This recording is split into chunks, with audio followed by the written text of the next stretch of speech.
ప్రారంభించుకుందాం. కళ్ళు మూసుకున్నట్టయితే ప్రార్థించుకొని ఆరాధన ప్రారంభించుకుందాం. స్తోత్రం స్తోత్రం తండ్రి, గొప్ప రాజానికి వందనాలు. స్తోత్రం తెలిసయా కృపగల దేవాదేవాల తండ్రి వందనాలు. మీరు మైలో ఎంతగానో కృప చూపుతున్న విధానం బట్టి మీకు వందనములు స్తుతులు చెల్లిస్తున్నాం తెలిసయా. స్తోత్రం తెలిసయా నీకు మమ్మల్ని మీరు ఏర్పరచుకొని తండ్రి ఈ మందిరం నిలబెట్టి నేను స్తుతించే భాగ్యాన్ని నాకు మాకు అందరికి అనుగ్రహించిన విధానం బట్టి మీకు వేలాది వేల వందనములు స్తుతులు చెల్లిస్తున్నాం తెలిసయా. అదేవిధంగా రావాల్సిన బిడ్డలను కూడా త్వరగా నడిపించండి. ఈ ఆరాధన అంతట్లో మీరే ఆధిపత్యం వహించి మీరే మహిమాగంత ప్రభావం పొందామని మేము కోరుతూ ఇచ్చిన ప్రార్థన వేసే పరిశుద్ధము నడివేడుకుంటున్నాం తండ్రి. ఆమె రండి పాటలు పాడే వచ్చి నడిపించండి. హల్లెలూయా. మన పాటల బుక్ లోంచి 31వ సాంగ్ పాడుకుందాం. నాకెన్నో మేలులు చేసితివి, నీకేమి అర్పింతును, దేవా నీకేమి చెల్లింతును.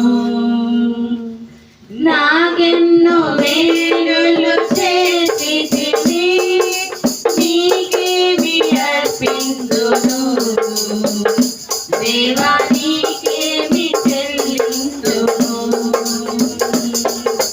హల్లెలూయా యేసునాథా, కృతజ్ఞత స్తుతులు నీకే.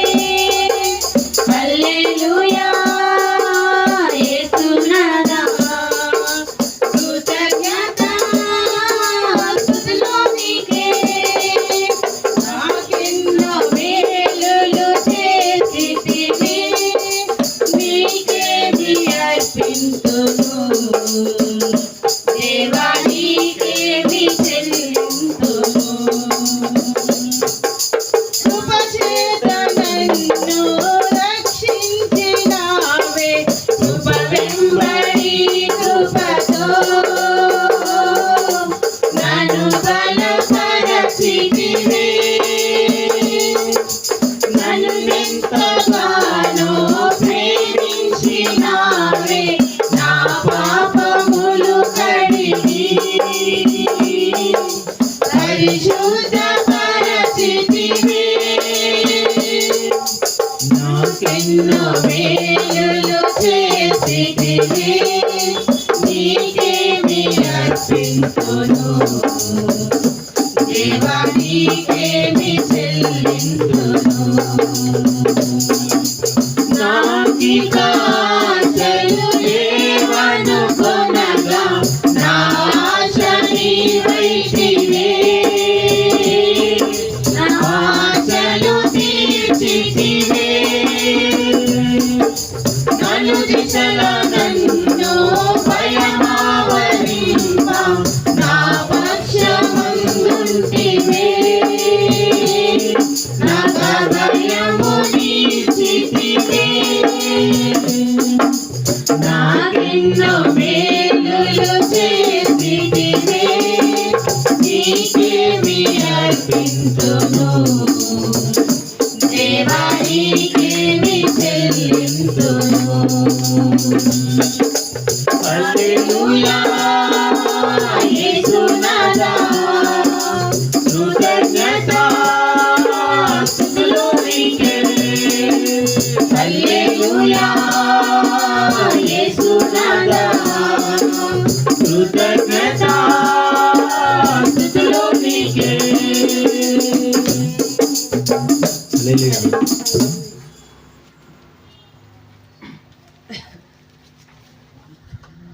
మన పాటల బుక్ నుంచి 44వ నెంబర్ పాట. ఇంతకాలం కాచిన కృపయే నన్ను ఆదరించెనులే, నన్ను బలపరచెనులే. ఇంతకాలం కాచిన కృపయే నన్ను ఆదరించెనులే,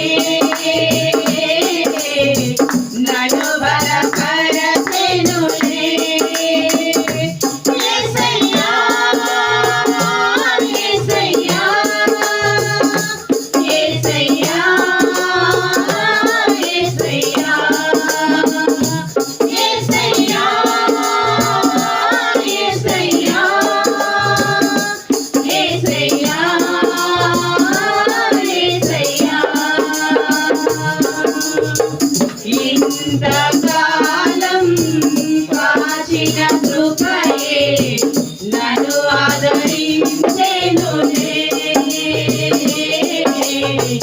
నన్ను బలపరచెనులే. చీకటి ఛాయలోని కృంగిన వేళలో చెదరిన గుండెలను మనసిన వేళలో నా కన్నా తండ్రివై కన్నీరు తుడిచావయ్యా. నా కన్నా తల్లివై నన్ను ప్రేమించావయ్యా. నా కన్నా తండ్రివై కన్నీరు తుడిచావయ్యా. నా కన్నా తల్లివై నన్ను ప్రేమించావయ్యా. యేసయ్యా, యేసయ్యా,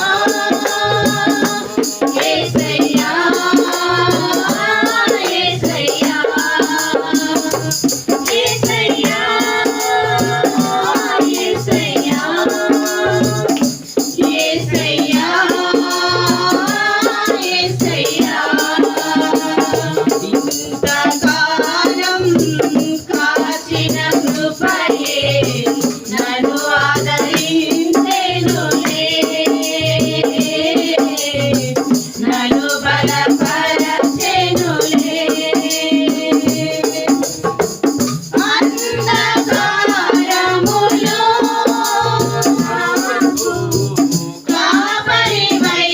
కాపరివైతివే. నీ గొర్రె మందలో నన్ను చేర్చుకుంటివే. ఆకలి వేళ ఆహారమిచ్చి, దప్పిక వేళ దాహము తీర్చితివే. ఆకలి వేళ ఆహారమిచ్చి, దప్పిక వేళ దాహము తీర్చితివే. యేసయ్యా, యేసయ్యా, యేసయ్యా, యేసయ్యా, యేసయ్యా,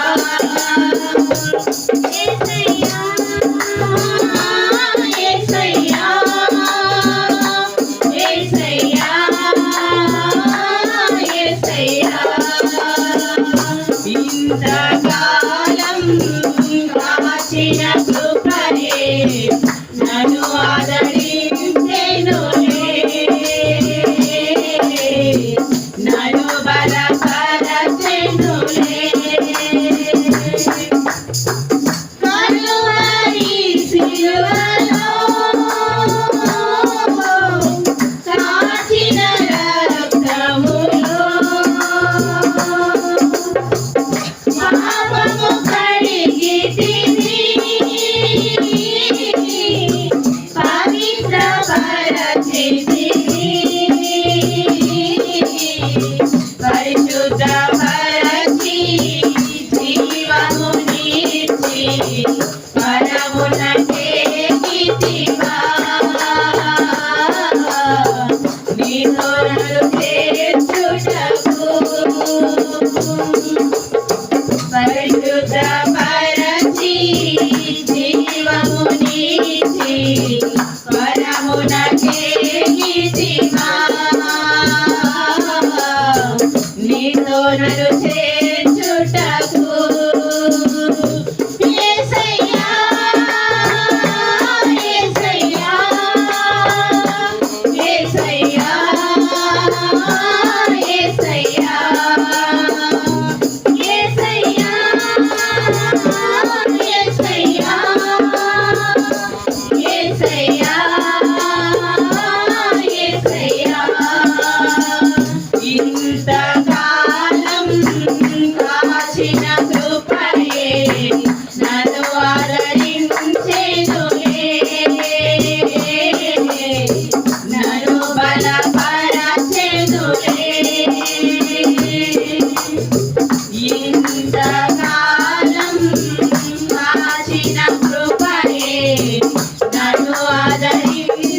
కోసం అందరం లేచి నిలబడదాం.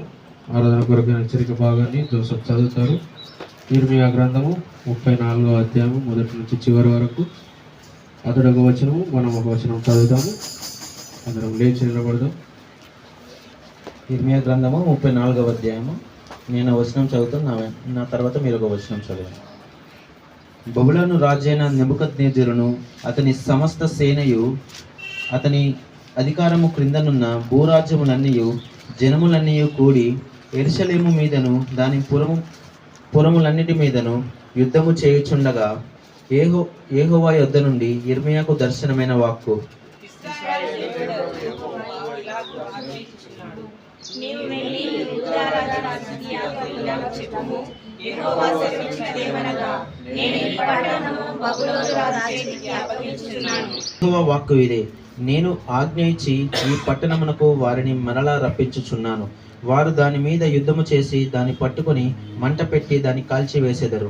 మరియు యూదా పట్టణములను పాడుగాను నిర్జనముగాను చేయుదును. చదువుకున్న వాక్యం దేవుడి నుంచి ఆశీర్వదించుగాక. ఈ వాక్య భాగంలో కొన్ని వచనాలు మనం ధ్యానించుకున్నట్లయితే గత కొన్ని వారాలుగా, కొన్ని నెలలుగా మనము ఇర్మియా గ్రంథాన్ని ధ్యానించుకుంటున్నాము. ఇది యూదా వారిని, ఇశ్రాయేలు ప్రజలను దేవుడు బబులోను రాజు చేతికి అప్పగించాడని, దేవుని మాట వినడంలోనందున అని మనం తెలుసుకున్నాము. అయితే ఇక్కడ ముఖ్యమైన కారణం ఏంటనేది ఈ అధ్యాయంలో మనకు తెలుస్తుంది. దేవుని మాట వినలేదు, అంత మాత్రమే కాదు, ఆ ఒక్క మాట మాత్రమే కాదు, దేవునికి వ్యతిరేకంగా తిరుగుబాటు చేశారు. అదేవిధంగా అది దేనికోసము బబులోను రాజుకు అప్పగించాడు ఈ యూదా వారిని, ఈ యెరూషలేము ప్రజలను అనేది ఈ వచనంలో మనకు క్లియర్గా కనబడుతుంది ఈ అధ్యాయంలో. ఎందుచేత అంటే దేవుడు ఈ యూదా ప్రజలకు ఈ హెబ్రీయులను అంటే తన ప్రజలనే దాసులుగా ఉంచుకున్నారు, అంటే పెట్టుకున్నారు వాళ్ళ ఇండ్ల పని కోసమై. అలాంటి వారిని దేవుడు ఒక ఆజ్ఞ పెట్టాడు అన్నట్టు.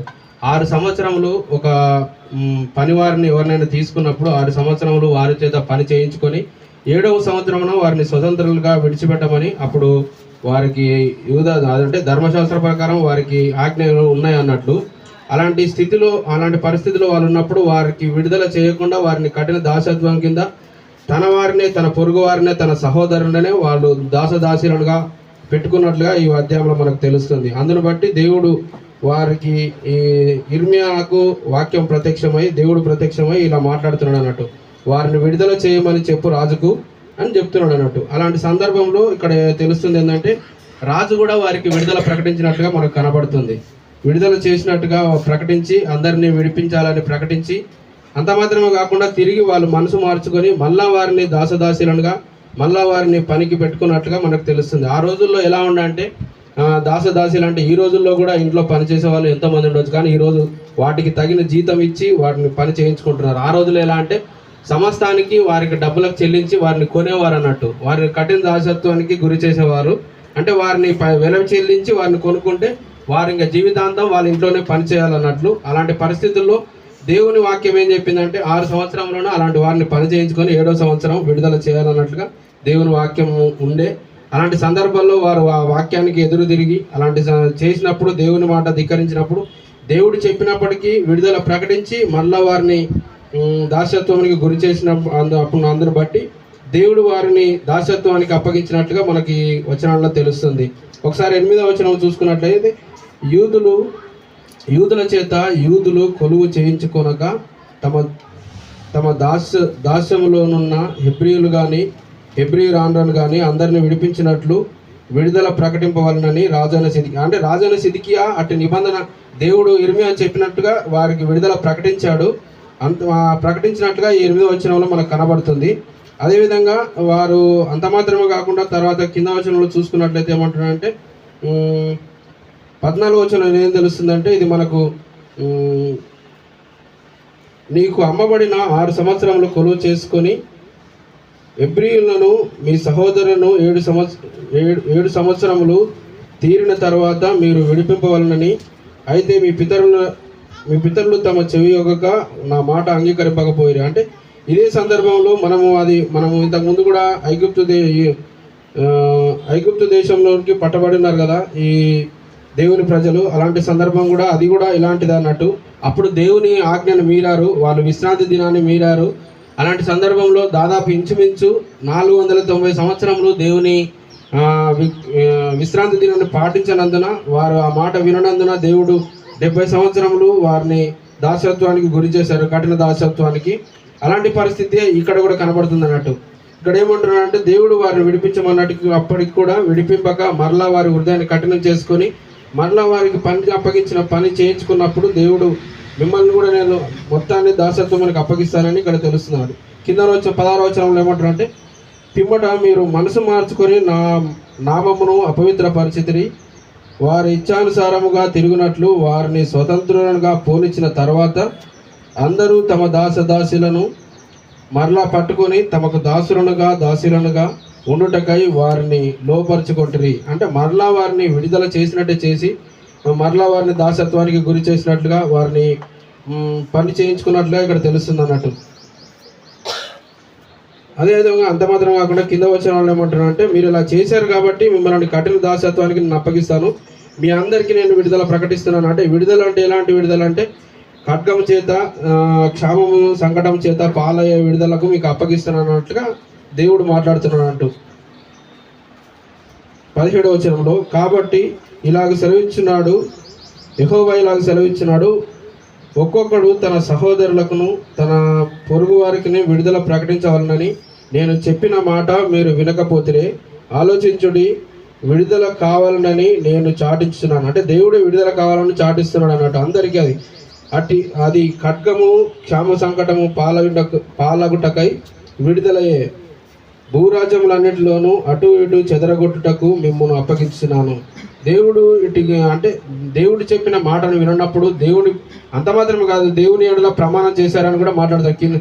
కొన్ని వచనంలో ఒక వచనంలో చూసుకున్నట్టయితే దేవుని మందిరంలో వాటి ప్రమాణం చేశారన్నట్టు కూడా మనకు తెలుస్తుంది.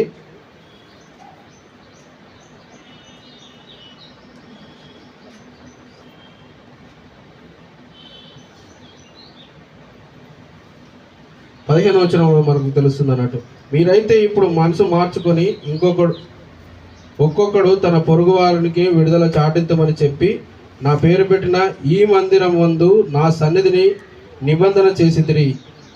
అంటే దేవుని సన్నిధిలో సరే వదిలిపెడతామని నిబంధన చేసుకొని వారిని విడిచిపెడతామని దేవుని ఇచ్చిన మాటకు అంగీకరించకుండా వారు తిరుగుబాటు చేసినప్పుడు దేవుడు వారిని వేరే అంటే అన్య రాజుకు దాసత్వం మనకు చెప్పినట్లుగా మనకు తెలుస్తుంది.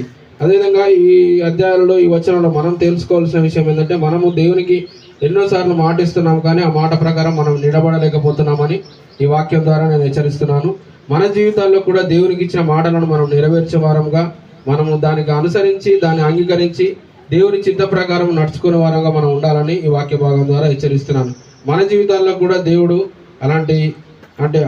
ఇలాంటి దాసత్వమునకు అప్పగింపబడకుండా దేవుని చిత్త ప్రకారం నడుచుకొని దేవుని చిత్తాన్ని జరిగించే వారంగా ఉండాలని ఈ వాక్యం ద్వారా హెచ్చరిస్తున్నాను. కొన్ని మాటలు దేవుడు దీవించిన గాక.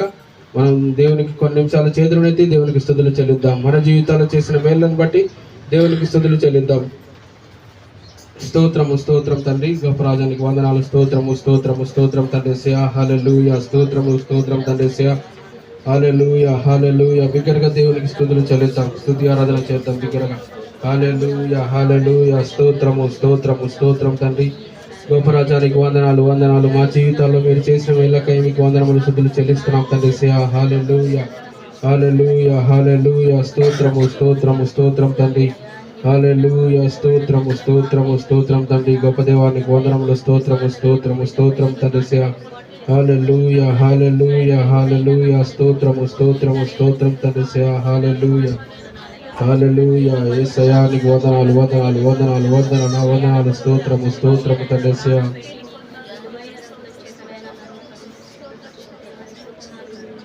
స్తోత్రం తండ్రి యేసయ్యా నీకు వందనాలు వందనాలు. స్తోత్రం తండ్రి యేసయ్యా, హల్లెలూయా హల్లెలూయా హల్లెలూయా హల్లెలూయా. స్తోత్రము స్తోత్రము స్తోత్రం తండ్రి, నీకే వందనాలు. స్తోత్రము స్తుతి తెలుస్తున్నాం తండ్రి యేసయ్యా, హల్లెలూయా హల్లెలూయా. స్తోత్రము.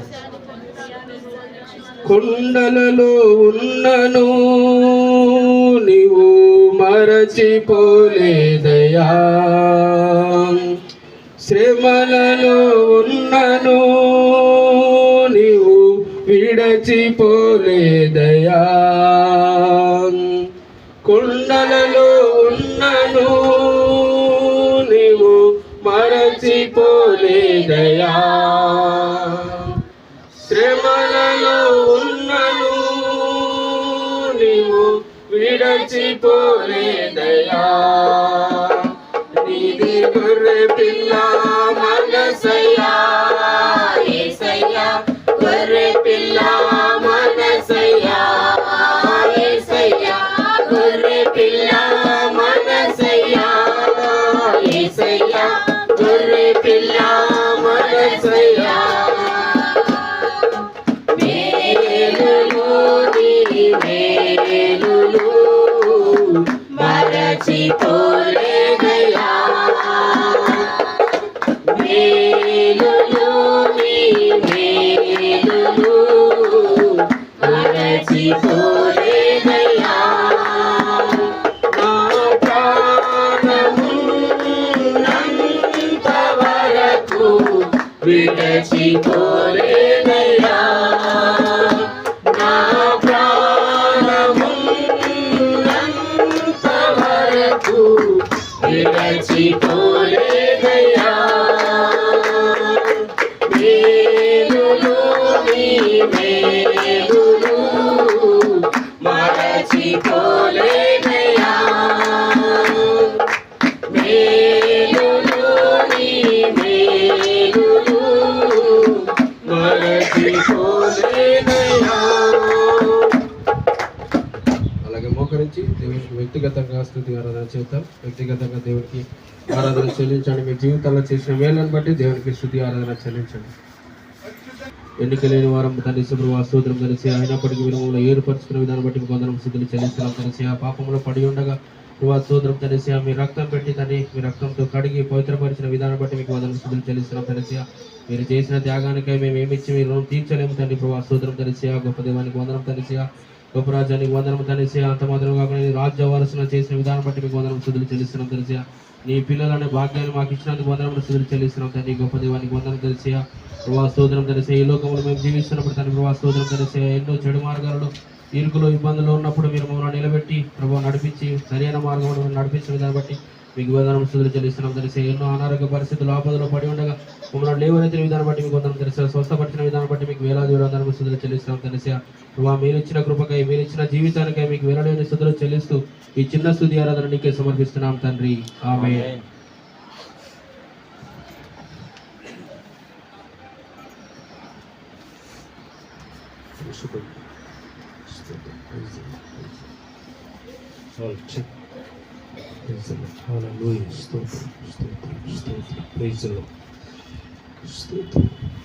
పరిశుద్ధ బలలో పాలు పొందడానికి మనలో మనం సిద్ధపరచుకుందాం. నమ్మి నీటి బాప్తీసం పొందిన వారు పరిశుద్ధ బలలో పాలు పొందడానికి సిద్ధపడి లేచినబడండి. ఆయన శరీరాన్ని గుర్తుగా రొట్టె, ఆయన రక్తాన్ని గుర్తుగా ద్రాక్షరసం ప్రభువుని జ్ఞాపకం చేసుకోవడానికి దీన్ని చేయమని చెప్పాడు. కనుక ఆయన మరణమును పునరుత్థానమును ప్రచురించడానికి ఆయన చేసిన బలియాగమును జ్ఞాపకం చేసుకోవడానికి దీన్ని చేయమని చెప్పాడు. కనుక యోగ్యమైన రీతిలో పరిశుద్ధ బలలో పాలు పొందాం. నమ్మి బాప్తీసం పొందిన వారు లేచినబడి మనం పరిశుద్ధ బలలో పాలు పొందడానికి సిద్ధపడదాం. ఇది ఆయన శరీరం, ఆయన రక్తం, ఆయన జ్ఞాపకం చేసుకుందాం. ఆయన మన కొరకు శిలువ యాగం చేయబడ్డాడు. ఆయన పొందిన దెబ్బల చేత స్వస్థత, ఆయన రక్తం ద్వారా విమోచన కలిగింది. కనుక మనమే సరి చేసుకొని యోగ్యమైన రీతిలో పరిశుద్ధ బలలో పాలు పొందుదాం. ఇది ఆయన శరీరం, ఆయన రక్తం. మీ దగ్గరకు వచ్చినప్పుడు చిన్న ముక్క తీసుకొని పాత్ర మీ చేతిలో ఉంచుకోండి. అందరం ఒకేసారి కృతజ్ఞతలు చెల్లించి తీసుకుందాం. నా పాపము పుంచి సిలువకు నిన్ను యాహుతి చేసి కలువరిలో నా పాపము పుంచి సిలువకు నిన్ను యాహుతి చేసి కలుషహరా కరుణించితివి, కలుషహరా కరుణించితివి.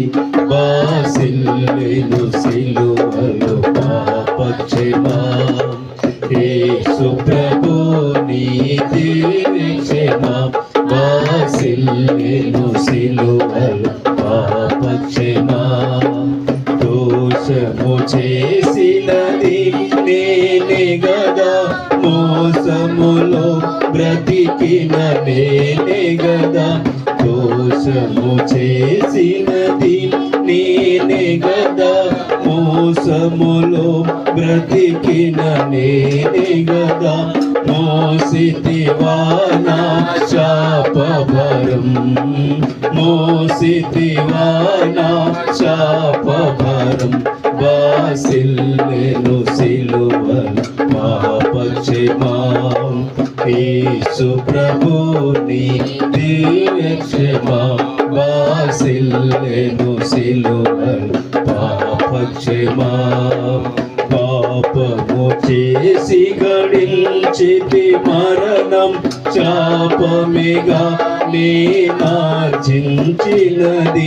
పాపము చేసి గడించి మరణం శాపమిగా నేనార్జించినది కాపరివై నన్ను బ్రోచితివి కాపరివై నన్ను బ్రోచితివి లేను సిలువలో పాపక్షమా యేసు ప్రభు నీ దివ్యక్షమా వాసిల్లెను సిలువలో పాపక్షమా.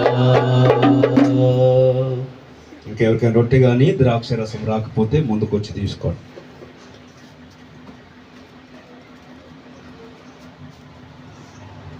ఆయన శరీరాన్ని గుర్తుగా రొట్టె, ఆయన రక్తాన్ని గుర్తుగా ద్రాక్ష రసం జ్ఞాపకం చేసుకొని కృతజ్ఞతలు చెల్లించి ప్రభు బలలో పాల్పొందాం.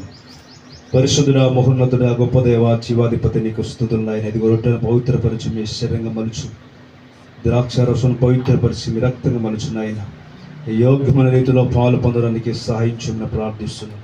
మీ కృప చేత నింపండి. చేరిన బిడ్డలందరి బట్టి నీకు స్తుతులు ప్రభు. అయినా మీరు మా కొరకు కార్చిన ఈ రక్తమును బట్టి, మీ శరీరం బట్టి నీ కృతజ్ఞతలు చెల్లిస్తున్నాను. మాకిచ్చిన పాప క్షమాపణ, విడుదల, రక్షణ కొరకై స్తుతులు. అయినా మీరు చేసిన బలియాగము ద్వారా మాకిచ్చిన విమోచనకై స్తుతులు చెల్లిస్తున్నాం. తండ్రి నీకు స్తుతులు ప్రభువా. చేరిన బిడ్డలందరూ దీవించండి. యోగ్యమైన రీతిలో పాలు పొందుటకు సహాయించమని మీకు ఈ కృతజ్ఞతలు చెల్లించి యేసు నామమున ప్రార్థన చేస్తున్నాను మా తండ్రి, ఆమేన్. అందరూ కూడా రొట్టెను పూజిద్దాం. అదేవిధంగా పాత్రను త్రాగుదాం.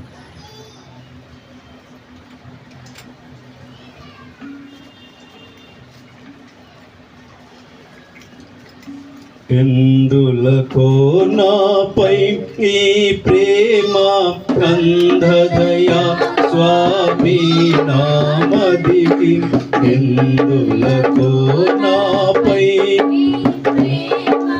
కందదయా స్వామి నామదికి, కందులకే భయముందితిని, కందులకే భయముందితిని, వాసిల్లెను సిలువలో పాపక్షమా యేసు ప్రభు నీ దివ్యక్షమా సిలువలో పాపక్షమా. నమ్మిన వారిని కాగలవనియు నెమ్మది నొసగెను నా ప్రభుడవని, నమ్మిన వారిని కాగలవనియు నెమ్మది నొసగెను నా ప్రభుడవని, నీ పాదములలో నమ్మితి నీ పాదములను, వాసిల్లెను సిలువలో పాపక్షమా యేసు ప్రభు నీ దివ్యక్షమా సిలువలో పాపక్షమా. కూర్చున్న వాళ్ళు లేచినబడ్డాం. కూర్చున్న వాళ్ళు కూడా లేచినబడి మనం సంసిద్ధం చేసుకుందాం, ప్రార్థన చేసుకుందాం. మనకిచ్చిన యోగ్యతను బట్టి, అర్హతను బట్టి ఆయన చేసిన మేలను బట్టి కృతజ్ఞతలు చెల్లిద్దాం. పరిశుద్ధ బలలో పాలు పొందిన ప్రతి వారు ప్రభుని స్తుతించండి, గణపరచండి. ప్రభు కొరకు సిద్ధపడండి. ఇక నమ్మని వారు నమ్మండి, రక్షణ పొందండి. పాప క్షమాపణ లేకుండా ఎవడు పరలోకం వెళ్ళలేడు. యేసు ఒక్కడే పాపములకు విమోచన కర్త కనుక మన పాపను ఒప్పుకుంటే ఆయన నమ్మదగిన వాడు, నీతిమంతుడు, సమస్త దుర్నీతి నుంచి మనల్ని పవిత్రులుగా చేస్తాడు. పాపం వలన వచ్చిన జీతం మరణం, మరణం తప్పించుట యెహోవా వశం. కనుక రక్షణ పొందుటకు సిద్ధపడండి. రక్షణ లేనివారు, ఇంకా రక్షణ పొందకుండా నశించిపోతున్న ఆత్మల కొరకు ప్రార్థన చేద్దాం. కుటుంబీకులు, బంధువులు, నెలవరులు ఎంతోమంది ప్రభుని ఎరక నశించిపోతున్నారు. వారి రక్షణ కొరకై ప్రార్థన చేద్దాం. పరిశుద్ధుడా, మహోన్నతుడా, గొప్ప దేవా, జీవాధిపతి, నీకు స్తుతులు, స్తోత్రాలు. ఉదయకాల సమయాన్ని బట్టి నేను స్తుతిస్తున్నా. ఈ పరిశుద్ధ బల్లారాధన క్రమంలో పాలు పొందడానికి మీరు ఇచ్చిన కృపను బట్టి నీకు స్తుతులు. ఎన్నికలేని వారు మమ్మల్ని మీరు ఏర్పరచుకున్నందుకే స్తుతులు నాయన. మీరు చేసిన బలియాగంలో పాలు పొందే కృపను మాకు ఇచ్చినందుకే స్తుతులు. ఇంకా రక్షణ పొందని బిడ్డలు ఉన్నారు. వారి జీవితంలో మారు మనసు, పశ్చాత్తాపన కలిగించండి. పాపం నుంచి ముక్తి కలుగుటకు సహాయం చేయి. మీ కృప చేత నింపమని ప్రార్థిస్తున్నాను. పరిశుద్ధుడా, నీకు స్తుతులు, స్తోత్రాలు నాయన. అదేవిధంగా తండ్రి, ఇంకా మా కుటుంబీకులు, బంధువులు, నెలవరులు ఎంతోమంది ఈ మాటలు వింటున్నప్పటికీ గ్రహింపలేని వారుగా ఉన్నారు. అయినా నీ రక్షణ కూర్చున్న నాయన విశ్వాసం వారి కలిగించమని ప్రార్థిస్తున్నా. నీవే నిజమైన దేవుడు, నిత్య జీవం గలవాడవని ఎరుగుటకు సహాయం చేయి. నేను మీ కృప చేత నింపు. మరణం నుంచి, నరకం నుంచి తప్పించుకొని నిత్య జీవానికి వారసులవడానికి సహాయం చేయి. ఇంతవరకు నీ సన్నిధి మాకు ఇచ్చినందుకు కృతజ్ఞతలు చెల్లించి యేసు నామమున ప్రార్థన చేస్తున్నాను మా తండ్రి, ఆమేన్. అదే సమయం నిలబడినప్పుడు ఒక పాట పాడుతున్నప్పుడు ప్రభు కానుకలు మన అర్పణలు ప్రభుకు సమర్పిద్దాం.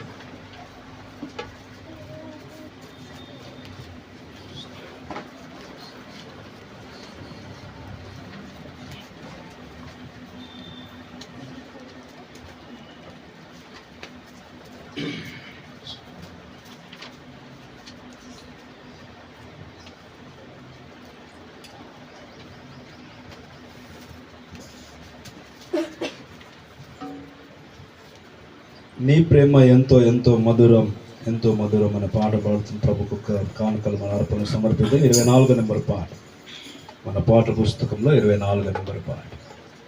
నీ ప్రేమ ఎంతో ఎంతో మధురం, యేసు నీ ప్రేమ మధురం, యేసయ్యా అతి అతి మధురం, యేసయ్యా అతి అతి మధురం,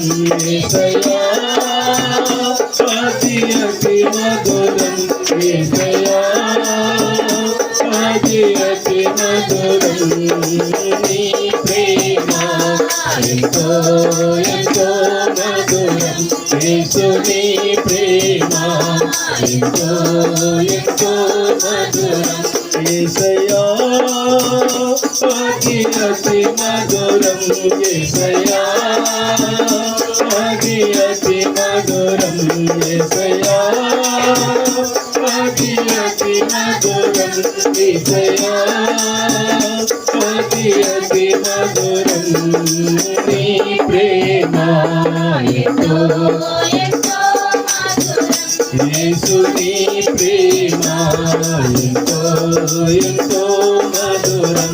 తల్లి కుండునా నీ ప్రేమ, ప్రియ చెల్లి కుండునా నీ ప్రేమ, కన్న కుండునా నీ ప్రేమ, కన్న తండ్రి కుండునా నీ ప్రేమ, తల్లి కుండునా నీ ప్రేమ, ప్రియ చెల్లి కుండునా నీ ప్రేమ, కన్న కుండునా నీ ప్రేమ, కన్న తండ్రి కుండునా నీ ప్రేమ.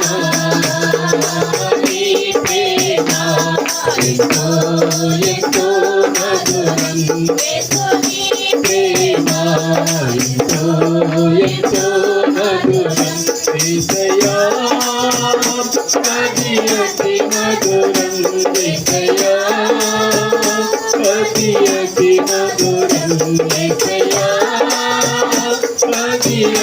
మధురం యేసయ్యా అతి అతి మధురం నీ ప్రేమ ఎంతో ఎంతో మధురం యేసు నీ ప్రేమ ఎంతో నాకై సిలువనెక్కెను నీ ప్రేమ నాకు విలువ పెట్టెను నీ ప్రేమ నాకై మరణించెను నీ ప్రేమ నాకై తిరిగి లేచెను నీ ప్రేమ నాకై సిలువనెక్కెను నీ ప్రేమ నాకు విలువ తెచ్చెను నీ ప్రేమ నాకై మరణించెను నీ ప్రేమ నాకై తిరిగి లేచెను నీ ప్రేమ నీ ప్రేమ ఎంతో ఎంతో మధురం ప్రేమ ఎంతో ఎంతో మధురం యేసయ్యా అతి అతి మధురం యేసయ్యా అతి అతి మధురం యేసయ్యా అతి అతి మధురం యేసయ్యా అతి అతి మధురం నీ ప్రేమ ఎంతో ఎంతో మధురం యేసు నీ ప్రేమ ఎంతో ఎంతో మధురం. Praise the lord. అందరూ కూర్చుందాం.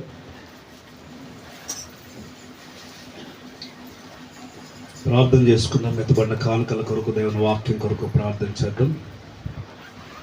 బాలయ్య గారు ముందుకు వచ్చి ప్రార్థన చేసి మెత్తబడిన కానుకల కొరకు, దేవుని వాక్యం కొరకు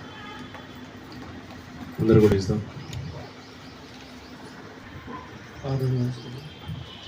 పరిశుద్ధుడా, గొప్ప దేవుడా, యేసయ్యా నీకు వందనాలు, స్తోత్రములు నాయన. తండ్రి, గడిచిన ప్రభునైనా గత దినములన్నీ కాచి కాపాడు అయా, మరొక అయా దినాన్ని మాకు ఇచ్చినందుకు నీకు వందనాలు ప్రభా. మరి నా తండ్రి, ఈ నూతన సంవత్సరము ప్రభా నా తండ్రి నాయన అయా, మరి నాయన ఈ యొక్క ఫస్ట్ 2వ నెల ఫస్ట్ వారంలో నీ కృపలో నాయన మమ్మల్ని కాచి కాపాడి అయా మరి నాయన నీ సన్నిధికి నడిపించిన విధానమును బట్టి నీకు వందనాలు, స్తోత్రములు నాయన ప్రభా. మరి వెనుకబడుచున్న వారిని కూడా నాయన నీ సన్నిధికి నడిపించు తండ్రి. పరిశుద్ధాత్మ దేవానికి వందనాలు, స్తోత్రములు చెల్లిస్తున్నాం తండ్రి. అయా మరి నాయన పాటల ద్వారా అయా వాక్యం ద్వారా నాయన నీవు మహిమ పొందినవని నమ్ముచున్నాము తండ్రి, నీకు వందనాలు.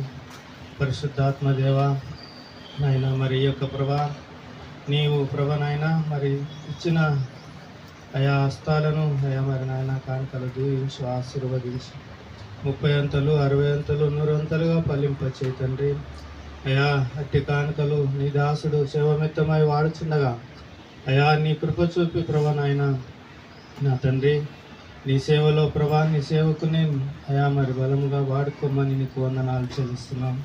గొప్ప దేవుడా, మరి నా తండ్రి నీ దాసుని చిలువ చాటున మరుగుపరిచి అయా లోతైన అయా మర్మాలు మాకు తెలియపరచుటకు నీ కృప చూపి సాయం చేయమని యేసు పరిశుద్ధ నామంలో ప్రార్థించి వేడుకొనిచున్నాను తండ్రి.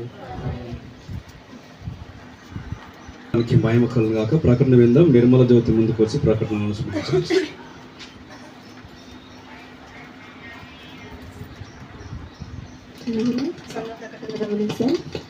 ఆదివారం ఆరాధన ఉదయం 9:30 గంటలకు ప్రారంభించబడుతుంది. అందరూ సమయానికి వచ్చి ఆరాధనలో పాల్గొనండి. ఆదివారం ఆరాధన ఉదయం 9 గంటలకు ప్రారంభించబడుతుంది. సండే స్కూల్ ఆదివారం 9 గంటలకు జరుగుతుంది. తల్లిదండ్రులు అయిన వారందరూ మీ పిల్లల్ని సండే స్కూల్కి పంపించండి. సండే స్కూల్ ఆదివారం 9 గంటలకు. ప్రతి మంగళవారం స్త్రీల సహవాస కూడిక సాయంత్రం 7:30 గంటలకు జరుగుతుంది. ఆన్లైన్ ఫోన్ కాన్ఫరెన్స్ ద్వారా ఉంటుంది. స్త్రీలందరూ పాల్గొనండి. ప్రతి నెల 2వ బుధవారం గృహ కూడిక ఉంటుంది. ఈ నెల 12వ తారీఖు బుధవారం ఎస్తేరమ్మ పురుషోత్తం గృహం నందు నాగోల్ నందు ఉంటుంది. అందరూ పాల్గొనండి. ఈ నెల 2వ బుధవారం ఎస్తేరమ్మ గృహం నందు ఉంటుంది. ప్రతి శుక్రవారం సంఘ ప్రార్థనలు సాయంత్రం 7:30 గంటలకు ఆన్లైన్ ఫోన్ కాన్ఫరెన్స్ ద్వారా జరుగుతున్నాయి. మీరందరూ పాల్గొనండి. అనారోగ్యంతో ఉన్నవారి కొరకు ప్రార్థన చేయండి. వారి పేర్లు వెంకటేష్, జీవా, జోయల్, సాత్విక్ ప్రసాద్, పురుషోత్తం, ఎస్తేరమ్మ, గణపతిరావు, వినోదమ్మ, మాధవి, బసవయ్య, లక్ష్మి, శైలజ, ఆశీర్వాదము, రామస్వామి, పరమేష్. వీరందరి కోసం మీరందరూ ప్రార్థన చేయండి. మందిర స్థలము, పరిచర్య, అభివృద్ధి, ఆర్థిక విషయాల కొరకు ప్రార్థన చేయండి, సహకరించండి. మందిర స్థలము కొరకు ప్రతి నెల ప్రతి కుటుంబం నుండి 1000 రూపాయలు ప్రతి నెల 15వ తేదీలోపు బ్రదర్ సురేందర్ గారికి ఇవ్వగలరని మనవి. మనల్ని కాపాడి మరొక నెల అనగా 2వ నెల ఫిబ్రవరిలోనికి నడిపించిన దేవునికి కృతజ్ఞతాస్తుతులు చెల్లిస్తున్నాము. ఆమేన్. ఈ ఫిబ్రవరి నెలలో బర్త్డేలు మరియు మ్యారేజ్ డేలు జరుపుకున్న వారికి సంఘం తరపున శుభములు తెలియజేయుచున్నాము. బర్త్డేలు జరుపుకున్న వారు దీవెన్ కుమార్ 12th ఫిబ్రవరి, సాయి కుమార్ 13th ఫిబ్రవరి, పి శైలజ 19th ఫిబ్రవరి,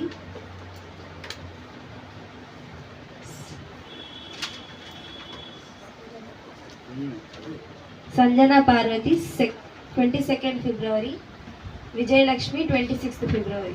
ఆత్మీయ జన్మదినములు జరుపుకుని వారు కె జ్యోతి రాజరత్నం 12th ఫిబ్రవరి, అమృతరావు 17th ఫిబ్రవరి, జోసఫ్ 17th ఫిబ్రవరి, ప్రవీణ్ 17th ఫిబ్రవరి, మేరీ 19th ఫిబ్రవరి.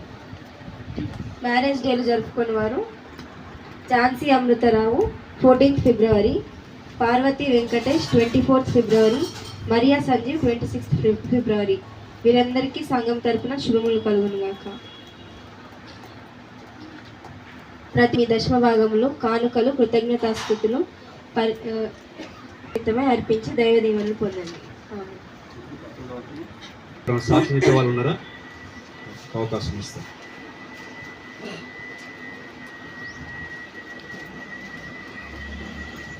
హలో, అందరికీ ప్రెస్లా. పైన వారం అంతా కూడా నాకు జ్వరము, చలి జ్వరము, దగ్గు, సర్ది అన్నీ 4 ఒకేసారి వచ్చినాయి.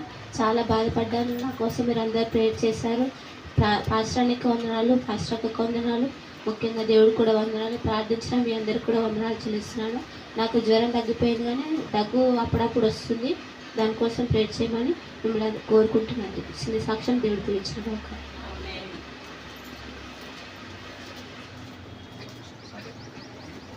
దేవునామంలో అందరికీ చిన్న సాక్ష్యం ఏంటంటే, లాస్ట్ వారము అంటే ఒక 3-4 డేస్ బ్యాక్ నాకు బాగా ఇక్కడ దవడం నొప్పి వస్తుంది. ఇంతకుముందు నేను పనులు క్లీన్ చేయించుకున్నా, ఆ పెయిన్ ఏమైనా వస్తుందేమో అని అనుకున్నాను. నేను అది సెన్సిడెంట్ పేస్ట్ వాడాలి, నువ్వు వేరేది వాడుతున్నాను మళ్ళీ వస్తుందేమో అనుకున్నా.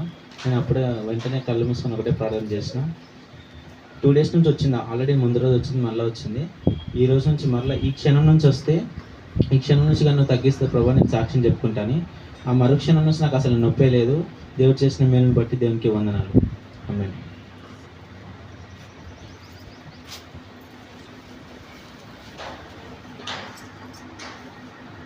దేవుని పరిశుద్ధ నామానికి మహిమ కలుగును గాక. దేవుని వాక్యాన్ని ధ్యానం చేసుకుందాం. ఈ దినం త్వరగా ముగించుకొని మళ్ళీ మీదకు వెళ్ళాల్సింది కనుక ప్రత్యేకమైన పాటలు ఉండవు, దృష్టిలో పెట్టుకోండి. తర్వాత ఉదయకాల ప్రార్థనలు జరుగుతున్న 5 నుంచి 6 గంటల వరకు. చాలామంది వస్తలేరు మళ్ళీ. ఉదయకాల ప్రార్థనకు రండి. శుక్రవారం ప్రార్థనలు జరుగుతున్నాయి, స్త్రీల సహవాస కూడిక జరుగుతుంది, గృహ కూడికలు జరుగుతున్నాయి. అందరూ కూడా అటు దేవుని కృపను, దీవెనలు పొందండి. దేవునికి స్తోత్రం కలుగును గాక. దేవుని వాక్యాన్ని ధ్యానం చేసుకుందాం. గత దినాల్లో ఇంకెంతకాలము, ఎన్నాళ్ళు అనే మాటను గురించి అంత పోయిన వారం కాకుండా మీద వారంలో మనం ధ్యానం చేస్తూ వచ్చాం. అర్థమైన దాన్ని ఎంతకాలం ప్రేమిస్తారు అని, ఇంకా పవిత్రత నొందకుండా ఇంకెంతకాలం అపవిత్రమైన దాంట్లోనే ఉంటారని, ఎంతకాలము విశ్వాసఘాతకులుగా ఇటు అటు తిరుగుతూ అవిశ్వాసులైపోతారు అని, ఇంకెంతకాలము దుష్టాభిప్రాయం కలిగి ఉన్న రక్షణ పొందకుండా దేవుని పట్ల దుష్టాభిప్రాయాలు కలిగి ఉన్నారు అని, ఎంతకాలం అలా ఉంటారు అని దేవుని వాక్యము హెచ్చరిక చేస్తూ ఉంది. తర్వాత ఇంకెంతకాలము 2 తలంపుల మధ్య తడబడుతారు, ఎంతకాలం అటా ఇటా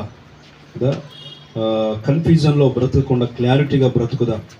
అంతేకాకుండా ఇంకెంతకాలము కింది 3 విషయాలు, 5 విషయాలేమో మనకు సంబంధించినవి, 5 విషయాలు దేవునికి సంబంధించినవి. 3 విషయాలు. దేవుణ్ణి ఎంతవరకు అలక్ష్యం చేస్తున్నారు, ఎన్నాళ్ళు ఆయన ఆజ్ఞలు ఎందుకు నిర్లక్ష్య పెడుతున్నారు, ఎంతకాలం, అంతేకాకుండా ఎన్నాళ్ళ మటుకు దేవుడిచ్చే దేశాన్ని పొందకుండా తప్పిపోతారు. ఈ లోకము శాశ్వతం కాదు, పరలోకమే శాశ్వతమైంది, మోక్షమే శాశ్వతమైంది. ఆ మోక్షం ఎవరిస్తారంటే మనుషులు ఇచ్చేది కాదు, దేవుడిచ్చేది. కనుక అలాంటి మంచి దేశాన్ని పొందకుండా, దీవెనలు పొందకుండా నాలుగు చాలామంది ఎంతకాలము కాలక్షేపణ, ఇంతకాలం అని మాట్లాడుకుంటూ వస్తున్నాం. ఇంకెన్నాళ్ళు అని దేవుడు ప్రశ్నిస్తున్నాడు. ఇంకెన్నాళ్ళు ఫలించకుండా ఉంటావు, ఇంకెన్నాళ్ళు ఆశీర్వదించబడకుండా ఉంటావు, ఇంకెన్నాళ్ళు శాపగ్రస్తమైన దాన్ని అనుభవిస్తావు. ప్రియ దేవుని బిడ్డలారా, మన శాపమును మన పాపమును తీసివేయవాడు దేవుడు ఒక్కడే. కనుక ఆయన పరిశుద్ధుడుగా నీతిమంతుడుగా ఉండగా మనం ఎందుకు ఇంకా బలహీనతలోనే ఉన్నాం, ఇంకెందుకు అపవిత్రతలోనే బ్రతుకుతున్నాం, ఇంకెందుకు దేవునికి విరోధంగా పాపం చేస్తున్నాం? ప్రియ దేవుని బిడ్డలారా గమనించండి. కనుక ఇంకెన్నాళ్ళు అనే విషయాన్ని జ్ఞాపకం చేస్తూ ఉన్నాం. పోయిన వారంలో మనం రిపబ్లిక్ డే, గణతంత్ర దినోత్సవం ఉన్నది. కనుక రాజ్యాంగం కదా అవతరణ కలిగినటువంటి దినముగా మనం సెలబ్రేట్ చేసుకున్నాం. దేవునికి స్తోత్రం కలుగుతుంది. కనుక భారత ప్రభుత్వానికి రాజ్యాంగం ఎలానో దేవుని రాజ్యానికి లేదా దేవుని ప్రజలకు దేవుని చట్టం, దేవుని గ్రంథం కూడా అలాంటిదే. కనుక నీతి న్యాయములతో కూడినది, యథార్థమైనది కదా, సత్యమును నీతిని అనుసరించి నిత్య జీవానికి మార్గము చూపేది కదా. మనము ఏ విధంగా ప్రభువులో బ్రతకాలి, ఏ విధంగా నీతిగా దేవుని నుంచి వచ్చే ఆశీర్వాదాలు పొందాలో ఈ గ్రంథం మనకు బోధిస్తుంది. కనుక చట్టంలో లేదా రాజ్యాంగం మనకు కల్పించిన హక్కులు మనం చూస్తే కదా, మనం ఏవైతే పొందుకోవాలో సర్వ హక్కులు కల్పించింది. లేకపోతే ఈనాడు ఏ స్థితిలో ఉండేవారమో కదా, ఈనాడు స్వాతంత్రత లేకుండా ఇంకా మగ్గాల్సిన పరిస్థితి వస్తుంది కదా. కనుక భారత రాజ్యాంగం సర్వ మనుషులకు అందరూ కూడా సర్వ హక్కులు కలిగించింది. అదేవిధంగా దేవుని రాజ్యానికి వెళ్ళాలి, నిత్య జీవంలో ఉండాలి అంటే దేవుని చట్టము తెలియకుండా, దేవుని యొక్క ఆజ్ఞలు తెలియకుండా ఎవడు కూడా పరలోకం వెళ్ళలేడు. ఇప్పుడు దేవుని బిడ్డలారా, నాకు చట్టం తెలియదు, నేను తప్పు చేస్తానంటే చట్టం ఒప్పుకోదు. అలాగనే కనుక నాకు దేవుడు తెలియదు, నా ఇష్టానుసారంగా బ్రతుకుతా అంటే దేవుడు ఊరుకోడు కదా. దేవుడు ఆకాశమందు ఉన్నాడు, మనం భూమి మీద ఉన్నాం. జాగ్రత్త, జాగ్రత్త. దేవునికి విరోధంగా ఏది లేచినా, జనమైనా ప్రజలైనా ఎవరైనా సరే, బైబిల్ చరిత్రలో చాలామందిని చూసాం, చాలామంది గనులైన వారు కనుక కాల గర్భములు కలిసిపోయారు. ఇప్పుడు దేవుని బిడ్డలారా, దేవుని వాక్యం సెలవిస్తుంది, దేవుని యందు దేవుని చిత్త ప్రకారం ఎవడు బ్రతుకుతాడో వాడిని నిరంతరము దేవుడు బ్రతికిస్తాడు, నిత్య జీవానికి వారసులు చేస్తాడు. నిత్య జీవానికి మార్గం ఆయనే, ఆయనే సత్యం, ఆయనే జీవం. ప్రియ దేవుని బిడ్డలారా, అలాంటి దేవుని మనం కలిగి ఉన్నాం. అయితే ఈ దినం ఒక అంశాన్ని మనం జ్ఞాపకం చేసుకుందాం. ఎన్నాళ్ళు ఇదా, ఒకవైపున స్వాతంత్రత, ఒకవైపున దేవుడు అడుగుతున్నాడు, ఇంకెన్నాళ్ళు బానిస బ్రతుకులు, ఇంకెన్నాళ్ళు చీకటి బ్రతుకులు, ఇంకెన్నాళ్ళు పాపములో అపవిత్రతలో బ్రతుకుతారు కదా. దేశ ప్రభు ఎందుకు ఈ లోకానికి వచ్చాడు అంటే మానవుల వారి పాప బంధకాల్లో నుంచి, పాపమనే చెరలో నుంచి విడుదల చేయడానికే దేవుడు ఈ లోకంలో మానవుడుగా అవతరించాడు, మానవునికి మార్గం చూపాడు. అయితే మనిషి రక్షించబడాలా కదా, రక్షణ బాప్తీసం పొంది సంఘములో చేర్చబడాలి. రక్షణ బాప్తీసం పొంది సంఘములో చేర్చబడాలి. సంఘములో చేర్చబడకుండా, రక్షణ పొందకుండా ఏ ఒక్కరు కూడా మోక్షము చేరరుని దేవుని గ్రంథం మనకు బోధిస్తుంది. ప్రియ దేవుని బిడ్డలారా కదా, రక్షణ పొందడానికి ఎంతకాలం పడుతుంది? ఎంతకాలం పడుతుంది? సంవత్సరాలు పడుతుందా? ఏళ్ళు పడుతుందా? రక్షణ పొందడానికి ఎన్ని ఏళ్ళు, ఎన్ని సంవత్సరాలు, ఎంతకాలం? ఎంతకాలం? ప్రియ దేవుని బిడ్డలారా, కనుక నేను 3 విషయాలు జ్ఞాపకం చేస్తాను. రక్షణ బాప్తీసం పొంది సార్వత్రిక సంఘములో చేర్చబడాలి. సార్వత్రిక సంఘము దేవునిది. ఆయన మధ్యాకాశానికి రాబోతున్నాడు నేడో రేపో మేఘాల మీద. నేడో రేపో నా ప్రియుడేసు మేఘాల మీద తెంచును, నేడో రేపో నా ప్రియుడేసు మేఘాల మీద ఎత్తించును. మహిమాన్వితుడై ప్రభు యేసు మహితలమున కీర్తించును. మహిమాన్వితుడై ప్రభు యేసు మహితలమున కీర్తించును. నేను రేపో నా ప్రియుడేసు మేఘాల మీద ఎత్తించును. కనుక నేడో రేపో మేఘాల మీద ప్రభు వస్తాడు. రక్షణ పొందిన వారిని ఆయన తీసుకుని మేఘముల మండముల మీద ఆయన నిత్య జీవానికి తీసుకొని పోతాడు. అంతేకాదు ఆ మధ్యాకాశంలో లేదా పరదేశులోనే 7 సంవత్సరాల కాల వ్యవధి సంఘం ఉంటుంది. ఆ తర్వాత మరలా భూమి మీద 1000 ఏళ్ల పరిపాలన ఉంది అని దేవుని గ్రంథం బోధిస్తూ ఉంది. అయితే రక్షణ పొంది సంఘంలో చేర్చబడుట ఎలా? విశ్వాసం ఉంచితే రక్షణ దొరకదు. వినాలి, ప్రార్థన చేస్తే రక్షణ దొరకదు, ప్రతిరోజు వాక్యం చదివితే రక్షణ దొరకదు, ప్రతిరోజు మందిరానికి వెళితే రక్షణ దొరకదు. మరి ఎలా దొరుకుతుంది? రక్షణ పొందకుండా ఎవడు పరలోకం వెళ్ళాడు. రక్షణకు లేదా పరలోకానికి మార్గము క్రీస్తు. ఆ మార్గంలోనికి రావాలి అంటే వాక్యం చెప్తుంది, రక్షించబడి సంఘములో చేర్చబడాలి, రక్షించబడిన వ్యక్తులముగా ఉండాలి. అక్కడి నుంచి అంటే ఒకటి మరణం నుంచి, రెండవది పాపము నుంచి, శాపము నుంచి. ఇప్పుడు దేవుని బిడ్డలారా, మనకు రక్షణ పొందకుండా, పాపం నుంచి విడుదల పొందకుండా, లేదా మన మరణం తప్పించుకోకుండా ఎవడు కూడా నిత్య జీవానికి వెళ్ళలేరని దేవుని గ్రంథం మనకు బోధిస్తూ ఉంది. దేవుని ప్రియమైన వాళ్ళ నేను 3 విషయాలు జ్ఞాపకం చేస్తాను. రక్షణ బాప్తీసం పొందడానికి రోజున చాలా సాకులు చెప్తున్నారు, చాలా సమయం తీసుకుంటున్నారు కదా, చాలా ఏళ్ళు గడిచిపోతున్నాయి మన జీవితంలో. కానీ రక్షించబడ్డ అనుభవం మనకుందా? దేవుని బిడ్డలారా, దేవుని విషయాలను అజామసిగా మీరు చులకనగా చూస్తున్నారు, దేవుని విషయాల్లో అజాగ్రత్తగా ఉంటున్నారు. ప్రియ దేవుని బిడ్డలారా, దేవుని వాక్యము గట్టిగా హెచ్చరిక చేస్తుంది. వాక్యం అంటుంది, రక్షణ పొందిన వాడే దేవుని సంఘంలో చేర్చబడతాడు, సంఘంలో చేర్చబడిన వాడే నిత్య జీవానికి వారసులు అవుతారు. ఆ సార్వత్రిక సంఘాన్ని దేవుడు 2000 సంవత్సరాల క్రితం నుంచి భూలోకములో తన రక్తము చేత స్థాపించాడు. ఇప్పుడు దేవుని బిడ్డ, అలాంటి సంఘములో మనం చేర్చబడాలి మొదటగా. అందుకే నేను 3 విషయాలు జ్ఞాపకం చేస్తాను. రక్షణ బాప్తీసం పొంది సంఘములో చేర్చబడుట ఎలాగా అనే విషయం. ఒకటి, విశ్వాసము ద్వారా. విశ్వాసం ఉంచితేనే రక్షణ దొరకదు, కానీ విశ్వాసం మొదటగా. ఎట్లా విశ్వాసం కలుగుతుందంటే ఆయన మాటను గురించి మనం వినాలి. రోమపత్రికలో ఆ మాట రాయబడుతుంది, క్రీస్తును గురించిన మాట మీరు వింటే మీకు విశ్వాసం కలుగుతుంది. దేవుని బిడ్డ, ఆయనే నిత్య జీవము గలవాడు, ఆయనే రక్షణకు కారణభూతుడు. దేవుని వాక్యం చెప్తా ఉంది. అందుకే అంటాడు విశ్వాసం. ఈ రోజున చాలా మందికి మాకు విశ్వాసం లేదా, మీకే విశ్వాసం ఉందా, మీకున్న విశ్వాసం ఏంటి, మనకున్న విశ్వాసం ఏంటి? ప్రియ దేవుని బిడ్డలారా, వాక్యము పేతురు రాస్తాడు, మనకు నిరీక్షణతో కూడిన విశ్వాసం అంటే మనం ఏదైతే నమ్ముతున్నామో, ఏదైతే విశ్వసిస్తున్నామో, ఏదైతే ప్రార్థిస్తున్నామో అది ఉన్నది అనడానికి రుజువై ఉన్నది. అదే మన విశ్వాసం, అదే నిరీక్షణ. అందుకే యోహాను సువార్త 8వ అధ్యాయం 24వ వచనం చూడండి, విశ్వాసం గురించి మాట్లాడుతున్నాడు. యోహాను సువార్త 8వ అధ్యాయం 24వ వచనం. మీ పాపంలో ఉండి చనిపోవుదురని నేను ఆయనని మీరు విశ్వసించిన ఎడల మీరు మీ పాపములోనే ఉండి చనిపోవుదురని వారితో చెప్పెను. చూడండి, మీరు విశ్వసించని ఎడల నేను క్రీస్తునని, క్రీస్తు నన్ను పంపినని మీరు నమ్మకపోతే మీ పాపములో నుండి మీరు చనిపోతారు కదా. పాపములో నుండి చనిపోతే నరకము, అగ్ని అని దేవుని వాక్యం చెప్తుంది. కనుక ప్రతి మనిషికి పాప క్షమాపణ కావాలి.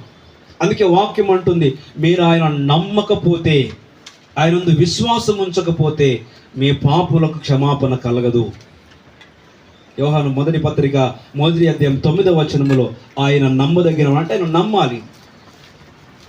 ఎవరు ఆయన నమ్ముతారో కదా, ఆయన ముందు విశ్వాసం ఉంచుతారో వారి ప్రతి పాపం నుంచి, ఆయన దుర్నీతి నుంచి మనల్ని పవిత్రులుగా 9వ వచనంలో మాట రాయబడి ఉంది.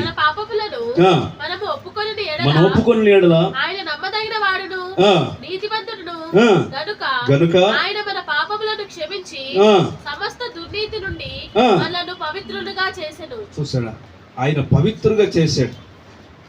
క్రీస్తునందు విశ్వాసం ఉంచాలి, మన పాపములు ఒప్పుకోవాలి. ఆయన మన పాపల కొరకు చనిపోయాడు. పోయిన వారం చెప్పాను కదా, అంతకుముందు వారములు అనుకుంటాం. ఒక పక్షి బతకాలంటే మరొక పక్షి చంపబడాలి. ఒక మనిషి పాపం నుంచి విముక్తి పొందాలంటే ఒక జంతువు బలి చేయబడాలి. అది అనాది కాలం నుంచి వస్తున్నటువంటి జంతువుల బలులు.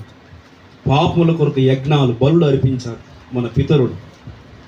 కనుక ఒకడు విడుదల పొందాలి, ఒకడు స్వతంత్రంగా ఉండాలంటే, ఒకడు పాప బానిసత్వంలోంచి బయటికి రావాలంటే ఒకటి బలి చేయబడాలి.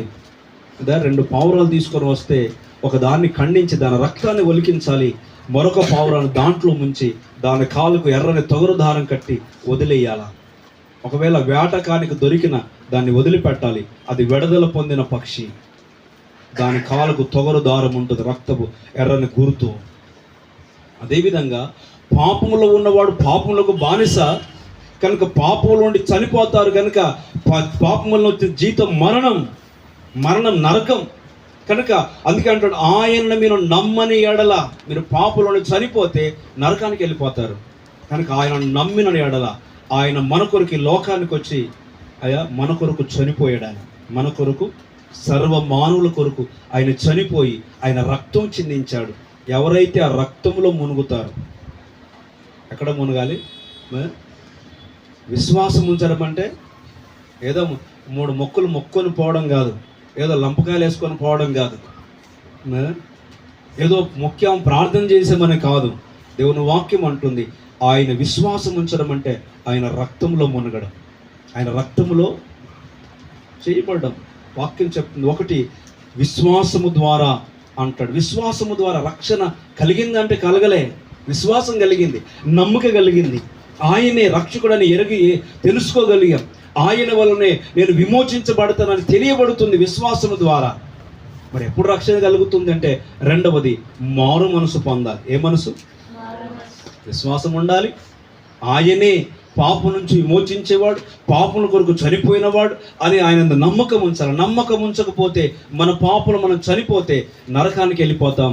వాక్యం అంటుంది, ఆయనని మీరు నమ్మిన ఎడల, మీకు విశ్వాసం ఉంటే దేవుడు మీకు రక్షణ కలిగించే మార్గాన్ని చూపిస్తాడు. ఒకటి విశ్వాసం ఉండాలి రక్షణ పొంది సంఘములో చేర్చబడాలంటే. రెండవది మారు మనసు. ఏ మనసు? మారు మనసు. మారు మనసు అంటే అసలు మనకు మారు మనసు వచ్చిందా? మనం రక్షించబడ్డామా? మారు మనసు అంటే పరివర్తన చెందడం. మారు మనసు అంటే ఏంటి? మన పరివర్తన విషయంలో మార్పు చెందడం, మన నడవడిక మార్పు చెందడం, మన మనసును మార్చుకోవడం. 3 విషయాలు చెప్తాను మారు మనసు పొందడం అంటే. 3 విషయాలు. ఒకటి, మన జీవన శైలిని మార్చుకోవాలి. మన జీవన శైలిని, గతకాలం చీకట్లో నడిచాం, గతకాలం పాపంలో జీవించాం, గతకాలం మోసంలో అబద్ధంలో బ్రతికాం. ఇప్పుడు అలా బ్రతకొద్దు. అదే మారు మనసు. రెండవది, ఇంతకుముందు దుష్ట అభిప్రాయాలు కలిగి ఉన్నాం, దుష్ట ఆలోచన చేసాం, చెడ్డ ఆలోచన కలిగి ఉన్నాం, చెడ్డ అభిప్రాయాలు కలిగి ఉన్నాం కదా, దురాలోచనలు కలిగి ఉన్నాం. ఇప్పుడు మారు మనసు పొందిన తర్వాత దురాలోచనలు చేయొద్దు. మన మనసు మార్చుకోవాలి. మన మనసులో దురాలోచనలు రావుడు. మారు మనసు అంటే అది. మూడవది అంటాడు, మారు మనసు పొందడం అంటే నీకోసం నువ్వు బతకడం కాదు, దేవుని కోసం బతకడం. ఈరోజు మన కొరకు మనం బ్రతుకుతున్నాం కదా, తింటున్నాం బ్రతుకుతున్నాం, తింటున్నాం బ్రతుకుతున్నాం. ఎందుకు బ్రతుకుతున్నామో, ఎందుకు తింటున్నామో మనకు అర్థం కాదు. ఇప్పుడు దేవుని బిడ్డలారా, వాక్యం అంటుంది, నువ్వు సర్వలోకమును సంపాదించుకొని నీ ప్రాణం పోగొట్టుకుంటే నీకేం ప్రయోజనం? ఈ రోజున ఆస్తులు, అంతస్తులు కదా, డబ్బులు, అధికారం అన్నీ ఉన్నాయి. దేవుని వాక్యం అంటుంది, నీకు దేవుడు లేకపోతే, నువ్వు దేవుని కొరకు బ్రతకకపోతే నీ జీవితం గతహా అయిపోతుంది కదా. నీ కొరకు నువ్వు బ్రతికితే నీ జీవితం ముగించబడుతుంది. నువ్వు దేవుని కొరకు బ్రతికితే నీ దేవుని కొరకు నేను యుగయుగాలు బ్రతికిస్తాడు. అదే మారు మనసు పొందడం అంటే. ఒకటి, మన జీవన శైలిని కదా మన పరివర్తన చెందడం. రెండవది, మన ఆలోచన మార్చుకోవడం. మూడవది, మన కోసం కాదు, దేవుని కోసం. ఎవరి కోసం? ఎందుకోసం? మన బ్రతికేది. అపోస్తలుడైన పౌలు అంటే జీవించువాడును నేను కాదు, నాలో ఉన్న క్రీస్తు కొరకు, దేవుని కొరకు బ్రతుకుతున్నా, దేవుని నందు విశ్వాసం ఉంచుతున్నా కదా. అబద్ధాలు, మోసాలు, దగాకోర్ల పనులు చేయడం లేదు కదా. దేవుని బిడ్డలారా, దేవుని కొరకు బ్రతికిన వాడు ఎవడు కూడా పిరికివాడుగా ఉంటాడు, ధైర్యంగా ఉంటాడు. ఎలా ఉంటాడు? ధైర్యంగా ఉంటాడు.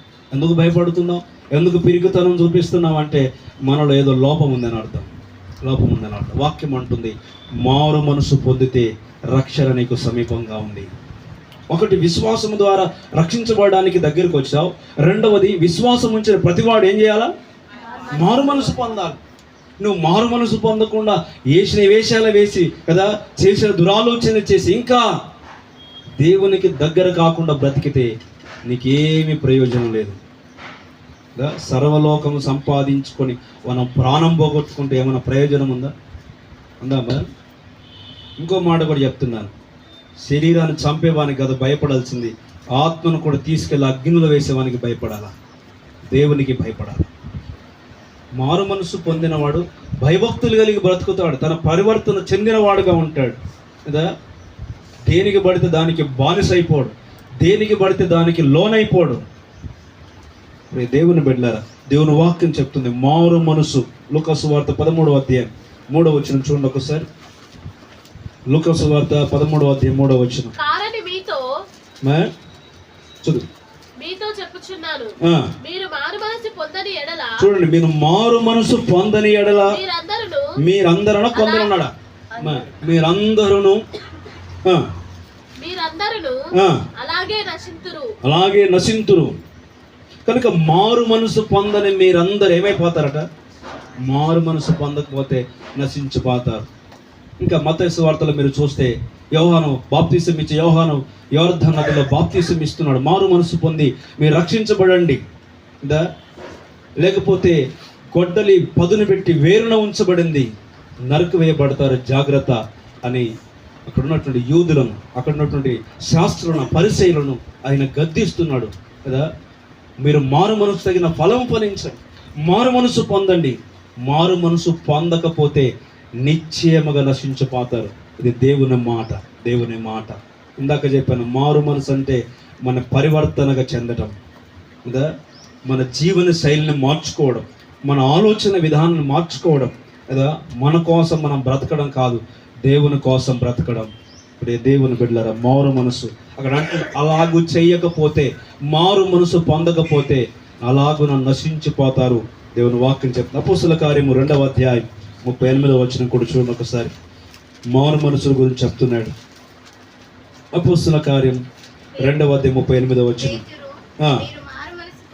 చూడండి, పేతురు చెప్తున్నాడు, మీరు మారు మనసు పొంది, చూడండి, మీరు మారు మనసు పొంది పాప క్షమాపణ నిమిత్తం ప్రతివాడు, చూడండి, మారు మనసు పొందాలి ప్రతివాడు. ఇంకోటి, బాప్తీసము రక్షణ అనేది ఇండివిజువల్. అర్థమవుతుంది కదా. కుటుంబంలో ఎవరో ఒకరు తీసుకుంటే ఇంటికంతా రక్షణ రాదు. కుటుంబంలో ఎవరో ఒకరు బాప్తీసం పొందితే కుటుంబానికి రక్షణ వచ్చినట్లు కాదు. వాక్యం చెప్తుంది, ఎవరికి వారు ప్రభువును మారు మనసు పొంది ఆయన పాపముల క్షమాపణ కలుగుట కొరకై నువ్వు మారు మనసు పొందాలి, మారు మనసు కలగాలి. నీ పాపం నుంచి బయటికి రావాలి, నీ అపవిత్రతలోంచి బయటికి రావాలి, నీ మోసపూరితమైన బ్రతుకులోంచి బయటికి రావాలి. ఇప్పుడు దేవుని బిడ్డలారా, వాక్యం చెప్తా ఉన్న మాట. తర్వాత అపోస్తలుల కార్యం 3:19. అపోస్తలుల కార్యం 3వ అధ్యాయం. విశ్రాంతి కాలంలో వచ్చినట్లును మీ కొరకు నియమించిన క్రీస్తు యేసును ఆయన పంపునట్లును మీ పాపములు తుడిచివేయబడు, చూడు, మీ పాపములు తుడిచివేయబడు నిమిత్తమును మారు మనసు నొంది, చూడండి, తిరుగుడి. పాపము నుంచి రక్షించబడడానికి ఏం చేయాలట? మారు మనసు పొందాలి. మారు మనసు. దేవుని బిడ్డలారా, మారు మనసు పొందుతున్నారా? చేసిన పాపంలే చేస్తున్నారా? చేసిన అవిధేయత పనులే చేస్తున్నారా? చెడు ఆలోచనలు కలిగి ఉన్నారు. ఇంకెన్నాళ్ళు అని దేవుని వాక్యం ప్రశ్నిస్తుంది. ఇంకెంతకాలం మరణం, ఇంకెంతకాలం బానిసత్వం, ఇంకెంతకాలం పాపపు సంఖ్యలు, ఇంకెంతకాలం దిగజారుని స్థితి? దేవుని బిడ్డలారా, వాక్యం అంటుంది, ధ్యాయని క్రీస్తు నేను నమ్మితే నీకు రక్షణ. అంతేకాదు నమ్మిన ప్రతివాడు కదా ఆయన మారు మనసు పొందాలి. మా పాపం అందుకే రిపెంటెన్స్ రావాలి, మనకు పశ్చాత్తాపం రావాలి. మారు మనసు కలగాలంటే పశ్చాత్తాపం కలగాలి. మన పాపంలో ఒప్పుకోవాలి, మన తప్పు తెలుసుకోవాలా, మన బలహీనతలు తెలుసుకోవాలా, మన అవిధేయతను ఒప్పుకోవాలి. యేసు ప్రభు దగ్గర ఆయన యొద్దనే మారు మనసు అంటే మన పాపము నుంచి విమోచించబడడానికి మారు మనసు పొందుడి అన్న మాటను జ్ఞాపకం చేస్తున్నాడు. దేవుని బిడ్డలారా, మారు మనసు పొందాలి. సరే, దేవునికి స్తోత్రం. మూడవది ఏంటంటే మారు మనసు పొందినవాడు బాప్తీసం పొందాలి. ఏం పొందాలి? బాప్తీసం పొందాలి.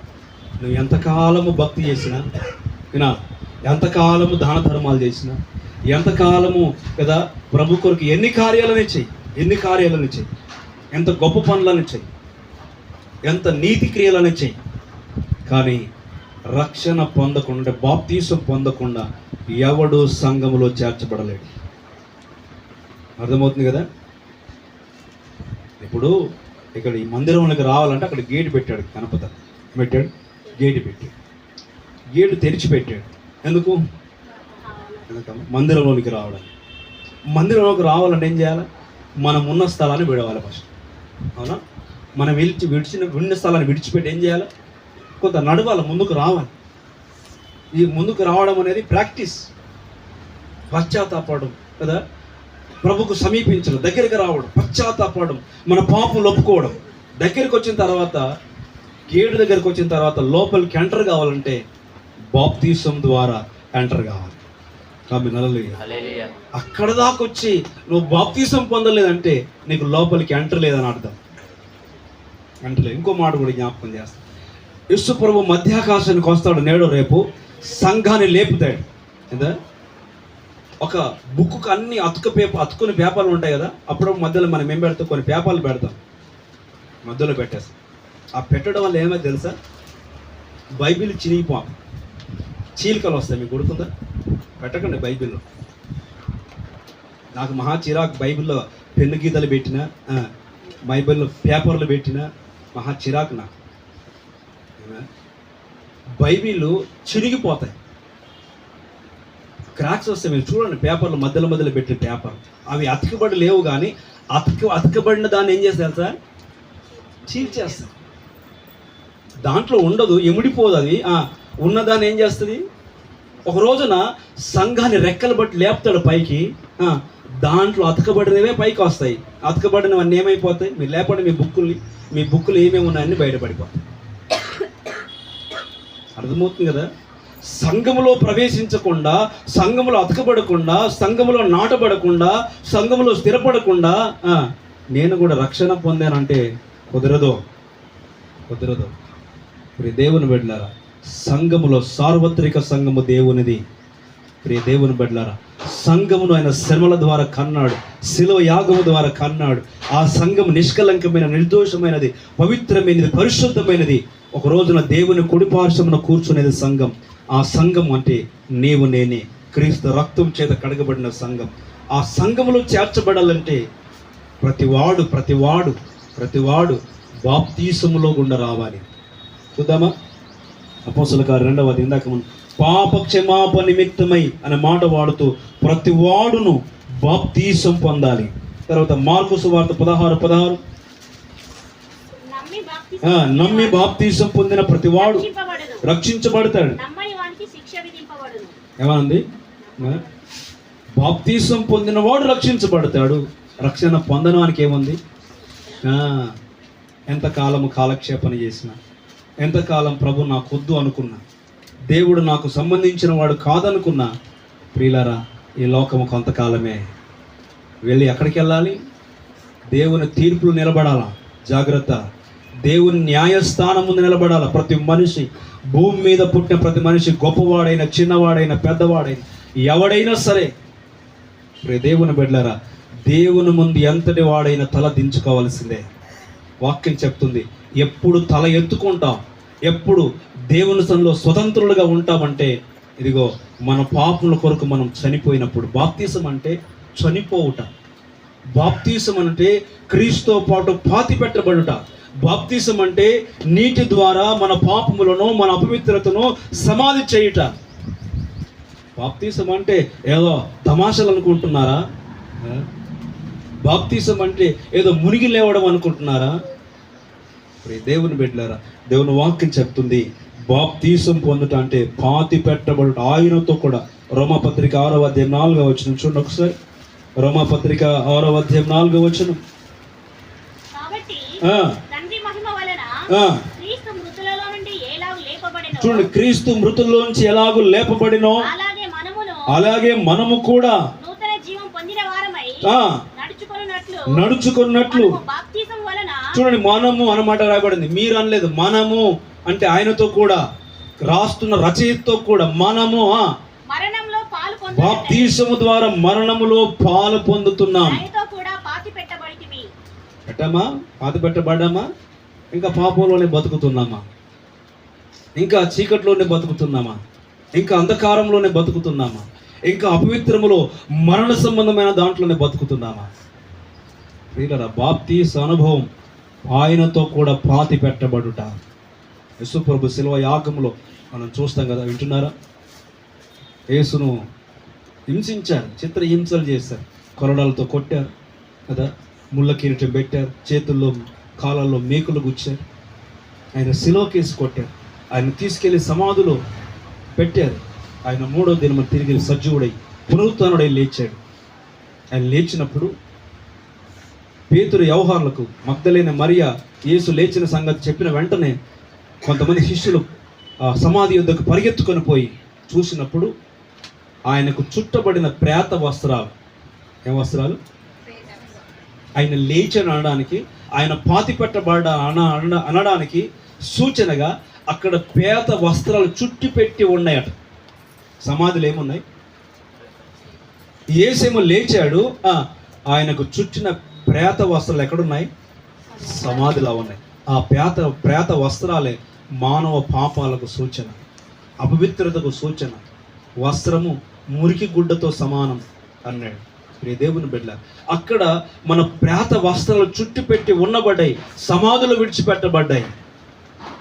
అదేవిధంగా సర్వ మానవుల పాప పరిహారార్థమై ఆయన చేసిన బలియాగం అక్కడ సమాధి చేయబడి ఆయన తిరిగి లేచాడు. అలాగే బాప్తిసంలో మనం కూడా మన పాపాన్ని, మన ప్రేత వస్త్రాలు ఏం చేయాలా? పాతి పెట్టాలి. ఆయనతో కూడా పాతి పెట్టబడిన వారమై జీవ విషయంలో బ్రతుకుట కొరకు. ఇంకో మాట కూడా జ్ఞాపకం చేస్తాను. పాత నిబంధన కాలంలో పాపం చేశాడనుకో, పంటికి పన్ను కంటికి కన్ను అనే నినాదం ఉండేది. అంటే ఏంటి? ధర్మశాస్త్రం రాయబడేదట, కంటికి కన్ను పంటికి పన్ను. అంటే వాను పన్నీర కొడితే వీని పన్నీర కొట్ట. ధర్మశాస్త్రం చెప్పింది. ఇప్పుడు అట్లే బాగుండేది కదా. ఇప్పుడు ఉంటే వాడు ఇరగొడితే మనం కూడా మక్కులు ఇరగొడుతుంటుంది. కానీ దేవుడు ప్రేమ చూపమన్నాడు, దేవుడు చూసుకుంటాడు అన్నాడు. దేవుని బిడ్డలారా, కనుక ఆ రోజులు ఇలా ఉండేది. కంటికి కన్ను పంటికి పన్ను. వాని పన్ను కొడితే వీని పన్ను కొట్టాలి, వాని కన్ను కొడితే వీని కన్ను తీయాలి. ఏది పోతే అది తీయాలన్నమాట. దేవుని బిడ్డలారా, అలాగుండేది ఆ రోజున. వెంటనే శిక్ష వచ్చేది, వెంటనే పనిష్మెంట్ వచ్చేది. కానీ ఈ రోజున వస్తుందా శిక్ష? వస్తుందమ్మా? వస్తుందా? శిక్ష వస్తుందా? వస్తలేదు. కానీ ఆ శిక్షకు బదులుగా కదా, ఆ పంటికి పన్ను కంటికి కన్ను అనే నినాదం ఎలాగొచ్చిందో, లేదా ఎలాగైతే రోజున ప్రతీకారం తీర్చుకునేవారు, ప్రతీకారం తీర్చుకో ఆ నియమాన్ని ఎందుకు పెట్టాడంటే, ఎవడు ఏ తప్పు చేస్తే ఆ తప్పును ఖండించడానికి, అది జరగకుండా ఉండడానికి. దేవుని బిడ్డలారా, అయితే యేసు ప్రభు వచ్చినప్పుడు మరణానికి మరణంతో బుద్ధి చెప్పాడట. పాపం వల్ల వచ్చిన జీతం మరణం, అయితే ఆయన మరణంతో బుద్ధి చెప్పాడు. అంటే ఆయన మన మరణానుభవంలో సమాన అనుభవం గలవాడై, ఆయన ఒక మనిషి చనిపోయి ఎలాగైతే భూస్థాపితం చేయబడతాడో అలాగే మన కొరకు భూగర్భంలో దాచపెట్టబడ్డాడు ఆయన. దేవుని బిడ్డలారా, ఇంకో మాట చెప్పాలంటే మన శాపాన్ని, మన మరణాన్ని ఆయన తీసుకున్నాడు. ఆయన ఎలాగ మృతి పొంది తిరిగి లేచాడు మనం చావకు, మనం కూడా బ్రతకాలి. నేను చెప్పదలిసిన మాట, ఆ పంటికి పన్ను కంటికి అన్న మాట ఎందుకు చెప్పానంటే, ఆ రోజున ప్రతిదానికి ప్రతీకారం తీర్చుకునేది. తప్పు చేసినా బయటికి లాగాలి, కొట్టాలి. తప్పు చేసి ఏం చేయాలి? అందుకే యేసుప్రభు వచ్చే నాటికి కూడా మోసే ధర్మశాస్త్ర ప్రకారం ఇలా చెప్తుంది కనుక, వ్యభిచరించిన స్త్రీ పట్టుబడింది కనుక మేము రాళ్ళతో కొట్టి చంపుతామన్నారు. అంటే శిక్ష వెంటనే వచ్చేది. ఆ రోజున ధర్మశాస్త్రమునకు బలం ఏంటంటే పాపమునకు శిక్ష విధించడమే. దేవుడు అంటే ఆ పాపము శిక్ష విధించినప్పుడు మనుషులు భయపడిపోయేవాడు, దేవుని అంటే ఎవడు నిలవలేకపోయేవాడు. ప్రియ దేవుని బిడ్డలారా, కానీ యేసు ప్రభులో బాప్తీసం పొందిన మనము కదా, పంటికి పన్ను కాదు, మన కొరకు ఆయన బలి అయిపోయాడు. ఆయన ఎలాగో మృతుల్లో నుంచి తిరిగి లేచాడో, ఆయన మరణానుభవం కూడా ఎలా సమానుడయ్యాడో, మనం కూడా పాతి పెట్టబడట వలన మనము కూడా మరణంలో నుంచి క్రీస్తుతో సమానానుభవం గల వారమై కదా, మనం జీవము నిమిత్తం రక్షించబడుతున్నాం అనే విషయాన్ని జ్ఞాపకం చేస్తున్నాడు. అందుకే బాప్తీసము అనే మాట, మనం ఆయనతో కూడా పాతి పెట్టబడుట, ప్రతీకారము తీర్చుకొనుట కాదు. ప్రతీకారం తీర్చుకోలేము, ప్రతీకారం తీర్చుకోవచ్చు. ధర్మశాస్త్రం బోధించింది, కానీ క్రీస్తులో పాతి పెట్టబడిన మనం నిత్య జీవము కొరకు ఎదురు చూస్తున్నాం కదా. ఈ లోకం కొరకు కాదు, ఈ బ్రతుకు కొరకు కాదు. ఈ దేవుని బిడ్డలారా, నిత్య జీవము కొరకు మనము ప్రయాసపడుతున్నాం. అందుకే వాక్యం అంటుంది, రక్షణ పొందాలి, క్రీస్తు సంఘంలోనికి చేర్చబడాలంటే వాక్యం అంటుంది నమ్మి బాప్తీసం పొందాలి. చూడండి, అపోస్తల కార్యము 22వ అధ్యాయం 16వ వచనం. అపోస్తల కార్యం 22వ అధ్యాయం 16వ వచనం. నీవు తడువు చేయుట ఎందుకు? చూడండి, లేచి ఆయన నామమును బట్టి ప్రార్థన చేసి చూడండి బాప్తీసం పొంది ఏమంటుంది వాక్యము? బాప్తీసము ద్వారా మన పాపమును పాతి పెడుతున్నాం. ఒకటి. రెండవది ఏమంటున్నాడు? పాపములు కడిగేసుకోండి. మనం ఊరంతా తిరిగి వచ్చి ఏం చేస్తాం? కాళ్ళు కడుక్కుంటామా లేదా? కడుక్కుంటామా? స్నానం చేస్తామా? కడుక్కుంటామా లేదా? వాక్యం అంటుంది బాప్తీసము గుండా మీ పాపాలను ఏం చేసుకోవాలట?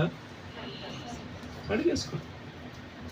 ఒక్కసారి పారు మనసు పొంది పశ్చాత్తాపడి బాప్తీసం పొందితే కదా మన పాపములకు క్షమాపణ మనకు కలుగుతుంది. ఆమె హల్లెలూయా. ఒక్కసారి బాప్తీసం, మాటికి బాప్తీసం పొందడం కాదు. అందుకే విశ్వాసం ఉంచాలి, మారు మనసు పొందాలి, బాప్తీసం పొందాలి. విశ్వాసం ఉంచడానికి ఎంత టైం పట్టింది? కొన్ని సంవత్సరాలు పట్టిందా? సరే, మారు మనసు పొందడానికి ఎంతకాలం పట్టింది? 20 సంవత్సరాలు పట్టిందా? బాప్తిసం పొందడానికి ఎంతకాలం పట్టింది? నేను భక్తులను చూపిస్తాను, చూద్దామా? ఆదిమ సంఘం యూదుల గురించి ఇప్పుడు ఇందాక పేతురు మాట్లాడుతున్నాడు కదా. పేతురు వెళ్ళి ప్రకటిస్తున్నాడు. 2వ అధ్యాయం 38వ వచనం, 41వ వచనం. అపోస్తుల కార్యం 2వ అధ్యాయం. మీరు మారు మనసు పొంది ప్రతివాడు బాప్తిసం పొందండి, అప్పుడు మీరు పరిశుద్ధాత్మను వరము పొందుతారు. చూడండి, కాబట్టి వెళ్ళి మీరు మారు మనసు పొందండి, మీ పాపములు ఒప్పుకోండి, మీరు బాప్తిసం పొందండి యేసు నామమునని పేతురు ప్రకటిస్తున్నప్పుడు చూడండి, వాక్యమును అంగీకరించిన వారు ఎంత టైం పట్టిందమ్మా? ఒక రోజు పట్టిందా? 24 hours పట్టిందా? చూడాలి, ఇక్కడ చూడండి, నదికి చూడండి.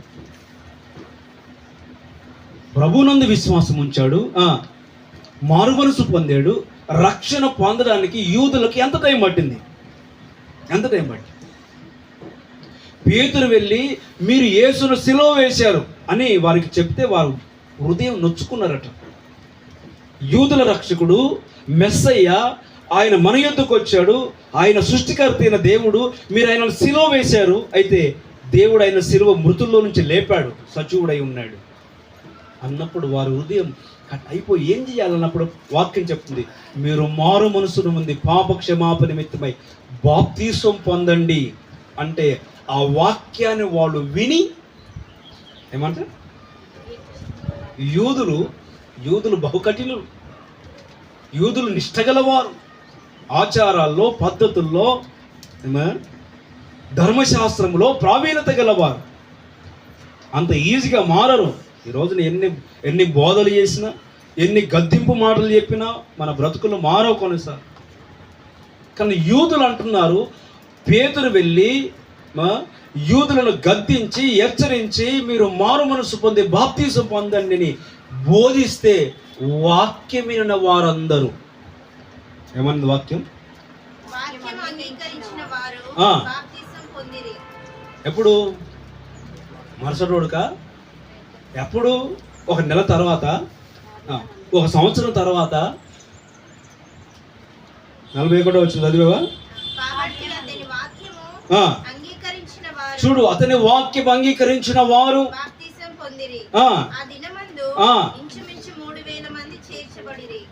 ఏ దినమందు? అదే దినమందు, వాక్యం బోధించిన దినమందు. సంవత్సరాలు బోధలు వింటున్నాం, వాక్యాలు వింటున్నాం. ఏది విశ్వాసం? ఏది మారు మనసు? ఏది బాప్తీసు అనుభవం? పాతి పెట్టబడిన అనుభవం, పాపములు కడిగి వేసుకున్న అనుభవం ఉందా? ఉందమ్మా. వాక్యం అంటుంది, యూదులు కఠినులు, యూదులు నిష్టగలవారు, యూదులు ధర్మశాస్త్రాన్ని పాటిస్తున్న వాళ్ళు. అప్పటికే వారి యొద్దకు వెళ్ళి క్రీస్తుని గురించి ప్రకటిస్తే వాక్యం విన్నవారు ఆ దినమందే, ఏ దినమందు? ప్రకటించబడిన దినమందే వాళ్ళు విశ్వాసం ఉంచారు, వారు మారు మనసు పొందారు, వారు బాప్తీసం పొందారు. ఆ కింది వచ్చిన చదివితే బాప్తీసం పొందిన వారిని వారి సంఘములో చేర్చుతూ వచ్చారట. ఎక్కడ చేస్తూ వచ్చారు? మతంలో కలుపుకోలే. బాప్తీసం పొందిన వాళ్ళని మతంలోకి దిగమని చెప్పలే. మతంలోకి దిగకండి, మీ మతం మీదే. దేవుని బిడ్డలారా, సంఘం, సార్వత్రిక సంఘం ఇది దేవునిది. దీనిలోనికి ఎంటర్ కావాలంటే విశ్వాసం ఉండాలి, మారు మనసు పొందాలి. అప్పుడు ఎక్కడ చేర్చబడతావు? సంఘములు చేర్చబడతావు. సంఘముకున్న ఆధిక్యతలు ఎన్నో. ఒకవేళ దేవుని చిత్తమైతే వచ్చేవారని చెప్పుకున్నాం. సంఘముకున్న ఆధిక్యత. ఓకేనా? ప్రియ దేవుని బిడ్డారా, వాక్యం అంటుంది యూదులు ఆ దినమందే రక్షించబడ్డారు. ఇంకో మాట చెప్తాను. నపూసకుడు, అపోస్తలుల కార్యం 8వ అధ్యాయంలో నపూసకుడు 27వ వచనం.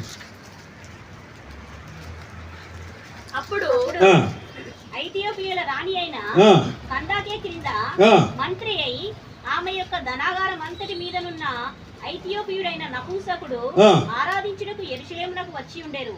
అతడు తిరిగి వెళ్ళుచు తన రథం మీద కూర్చుండి ప్రవక్త అయిన యెషయా గ్రంథం చదువుచుండెను. అప్పుడు ఆత్మ ఫిలిప్పుతో నీవు ఆ రథము దగ్గరకు పోయి దానిని కలుసుకొనిమని చెప్పాను.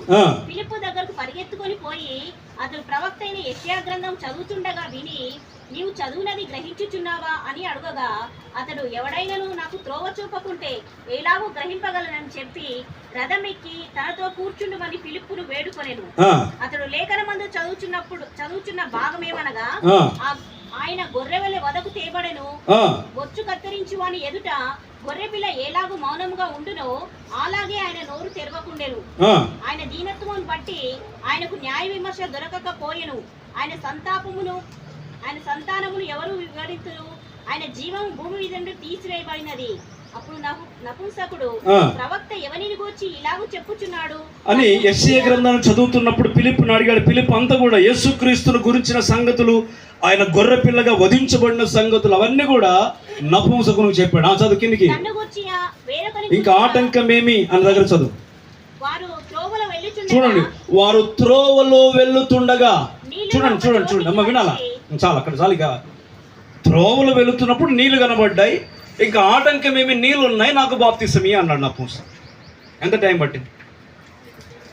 విన్నాను 10 సంవత్సరాలు పట్టిందా? వచ్చే సంవత్సరం ఉందాలే. ఈ ఏడు వచ్చాను, మొక్కుకున్నా, నా పని అయిపోయింది. మళ్ళీ వచ్చే సంవత్సరం కదా కిస్మిస్ పండుగ వస్తుంది. మళ్ళొక సంవత్సరం కదా న్యూ ఇయర్ వస్తుంది. యూదులు ఆ దినమందే 3,000 మంది వాక్యం విని రక్షించబడ్డారు. ఆ దినమందే. నపూసకుడు కందకి అనే ఆమె కింద మంత్రిగా, ఆర్థిక మంత్రిగా ఉన్నాడు. ఆయన ఏటేట యెరూషలేముకు వచ్చి ఆరాధించే మత ఛాందస్త నాయకుడు, మత ముసుగులో ఉన్నవాడు, ఆచారాల్లో ఉన్నవాడు. భక్తి లేనివాడు కాదు, భక్తి ఉంది. భక్తి ఉంటేనే కదా యెరూషలేముకు వచ్చేది. మత మూఢనమ్మకాలు ఉన్నాయి, మత విశ్వాసం ఉంది. ఏటేట వచ్చి యెరూషలేముకు వచ్చి ఆరాధించి వెళుతున్నాడు. ఒకరోజు వచ్చాడు, యెరూషలేమును ఆరాధన చేశాడు. మళ్ళా తిరిగి వెళుతూ గాజా వైపు వెళుతున్నాడు నపుంసకుడు. ఎక్కడ వెళ్తున్నాడా? వస్తున్నాడు, వెళ్తున్నాడు. Routine life. ఏదో 4 పద్యాలుగా పాడాలా, 2 పాటలు పాడాలా, ఆరాధన చేయాలా, ప్రార్థన చేయాలా, ఎవరో సాక్ష్యం చెప్తారు, ఎవరో పాటలు పాడతారు, ఎవరో ఏదో చేస్తారు, వెళ్ళిపోవాలి. అయిపోయింది ఆరాధన. ఏటేటైతే చేస్తున్నాడు ఆయన. మత ముసుగులో బ్రతుకుతున్నాడు. మత నాయకుడు, అధికారంలో ఉన్నాడు, డబ్బులు ఉన్నాయి, రథం ఉంది కదా, వస్తున్నాడు, వెళ్తున్నాడు. అంతవరకే భక్తి అనుకున్నాడు, అంతవరకే అనుకున్నాడు రక్షణ అంటే. ఇంకో మాట చెప్తున్నాను, మనమైన బైబిల్ తెరిచి చదువుతామో లేదో, కానీ కొంతమంది అనుకుంటారు బాప్తిసం పొందితేనే బైబిల్ చదవాలి, బాప్తిసం పొందితేనే ప్రార్థన చేయాలి, బాప్తిసం పొందితేనే దశం భాగాలు ఇవ్వాలి, బాప్తిసం పొందితేనే చర్చికి రావాలి. దీనికి బాప్తిసం లేదే, ఉందా నపుంసకుడికి? ఏటేటి ఏం చేస్తున్నాడు? చర్చికి వస్తున్నాడు, కానుకలు అర్పిస్తున్నాడు. తిరిగి వెళుతున్నప్పుడు, వస్తున్నప్పుడు బైబిల్ తెరిచి యెషయా గ్రంథాన్ని చదువుతున్నాడు. మినీ బైబిల్, యెషయా గ్రంథం. ఆ రోజుల్లో యెషయా గ్రంథం మీరు చూడండి, బైబిల్లో ఎన్ని పుస్తకాలు ఉంటాయి? ఎన్ని ఉంటాయి చెప్పండి అమ్మా? 66 గ్రంథ అధ్యాయాలు ఉంటాయి. చూడండి, చూడండి. దాంట్లో యెషయా గ్రంథంలో 66 అధ్యాయాలు ఉంటాయి. దేవుని పెట్టారా? పాత నిబంధనలు ఎన్ని పుస్తకాలు ఉన్నాయి అన్ని కూడా యెషయా గ్రంథంలో ధర్మశాస్త్రం గురించి బోధిస్తాయి. ఆ తర్వాత యేసుక్రీస్తుని గురించి బోధిస్తాయి. యెషయా గ్రంథం అదే చదువుతున్న గొర్రె పిల్లల గురించి వధించబడినది. అది చదువుతున్నప్పుడు యేసుక్రీస్తు వచ్చేటప్పటికి ఫిలిప్పుకు చెప్పాడు దేవుడు ఆత్మచేత, నీ వెళ్ళయ్యా రథము దగ్గర కలుసుకో అంటే రథం ఎంత స్పీడ్ వెళ్ళిపోతుందో సుడిగాలలో ఆత్మచేత పరిగెత్తాడు. ఆత్మ పవర్ అంత ఉంటుంది. ఆమె హల్లెలూయా. రథము కంటే వేగంగా. మన ఉదయకాలం అప్పుడెప్పుడు ధ్యానం చేసుకున్నాం. ఏలియా అహాబు రథములో వెళ్తున్నాడు, భోజనం వేళ ఇంటికి వెళ్తున్నాడట. ఆయన మోకాల మీద ఉండి ఏలియా ప్రార్థన చేస్తున్నాడు వర్షం పడాలని. పక్కన చెప్పాడు, మెరకెక్కి చూడరా అంటే చూస్తే ఇంకా రాలే, మేఘం రాలే అన్నాడు. 7 మార్లు చూడు అన్నాడు. ఎన్ని మార్లు? అరచే అంత మేఘం వచ్చింది అన్నాడు. అప్పుడు అహాబుతో చెప్పు, నువ్వు రథం ఇంటికి ఒక ముందు నేను వర్షం తడిసిపోతావా? నవ్వాడు అహాబు.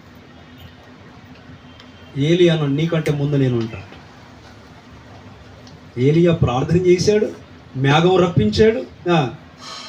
అహాబేమో రథం మీద పోతున్నాడు. ఏలియా ఆత్మచేత కొనిపోబడ్డాడు సోమ్రోన్కి. ఆమేన్ హల్లెలూయా. పిలుపుకు చెప్పిన ఆత్మతో కలుసుకో. రథం పరిగెడుతున్నాడు ఆయన గాజా వైపు. అంటే వెళితే పోయేసరికి యెషయా గ్రంథం చదువుతున్నాడు, చాలా జాగ్రత్తగా చదువుతున్నాడు. ఏం చదువుతున్నావు అన్నాడు. చదువుతున్నాను కానీ గ్రహింపు లేదు, ఎవడైనా త్వరవ చూపాలి కదా. అప్పుడు రథమికి కూర్చున్నాడట ఫిలిప్పు. ఏం కూర్చున్నాడు? రథమికి కూర్చొని ఈ సంగతులు ఏంటి అంటే, ఇది క్రీస్తును గురించిన సంగతులే. నీ కొరకు, నీ పాపం కొరకు గొర్రె పిల్లగా వధించబడ్డాడు క్రీస్తు. ఆ రక్తమును మునగకపోతే నీకు రక్షణ లేదు అన్నాడు. ఆమె హల్లెలూయా. త్రోవలో వెళుతుండగానే అనే మాట రాయబడినట్టు ఏమనుంది? చూడండి, త్రోవలో వెళ్ళుతుండగా ఒక చోటికి రాగానే పక్కనే రోడ్డు పక్కన నీళ్లు కనబడ్డాయట. నీళ్లు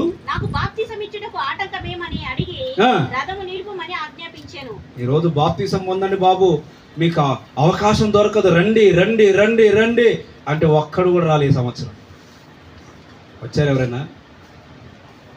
నపుంసకుడు దారిలో వెళుతుండగా దేవుని వాక్యం గురించి ప్రకటిస్తే ఏమంటున్నాడు? ఇదిగో నీళ్లున్నాయి. ఫిలిప్పు చెప్పలే, నీళ్ళున్నాయి, బాప్తిసం పొందయ్యా, ఇస్తాయని అనలే ఆయన. అన్నాడా? కొంతమంది పెళ్ళి వస్తే బాప్తీసం, కొంతమందికి జాబులు వస్తే బాప్తీసం, కొంతమందికి కొత్త సంవత్సరం వస్తే బాప్తీసం. అవి వస్తే కానీ బాప్తీసాలను పొందరేంటి? ఈయన త్రోవకుండా వెళుతున్నప్పుడు నీళ్ళు కనబడ్డాయి, వాక్యం విన్నాడు, గ్రహించాడు, విశ్వసించాడు, మారు మనసు పొందాడు. అప్పుడు అన్నాడు, అయ్యా ఇదిగో నీళ్ళు ఉన్నాయి, నాకు బాప్తీసం ఇవ్వడానికి ఇంక నీకేం ఆటంకం? ఎవరు అడిగాడు? మీరు అడుగుతున్నారా బాప్తీసం పొందడానికి నాకు ఆటంకం ఏమని అడుగుతున్నారని?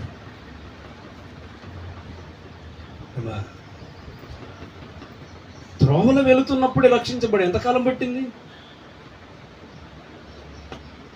అపోస్తున్న పౌలు సౌలుగా ఉన్నప్పుడు 9వ అధ్యాయం అపోస్తుల కార్యం 5-6 వచనాలు. ప్రభువా, ఆ. నీవెవడవని అడగగా ఆ. అతడు అడగగా ఆయన, నేను నీవు హింసించుచున్న యేసును, లేచి పట్టణంలోనికి వెళ్ళుము, ఆ. అక్కడ నీవు ఏమి చేయవలనో అది నీకు తెలియబడునని చెప్పెను. ఆ. అతనితో ప్రయాణము చేసిన మనుషులు ఆ స్వరము వినిరి గాని ఎవరిని చూడగా మౌనులై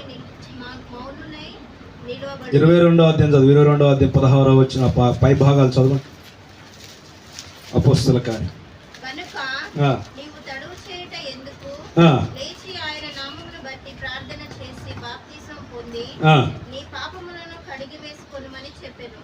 అంతటా నేను యెరూషలేమునకు తిరిగి వచ్చి దేవాలయంలో ప్రార్థన చేయుచుండగా పరవశుడనై ప్రభువును చూచితిని.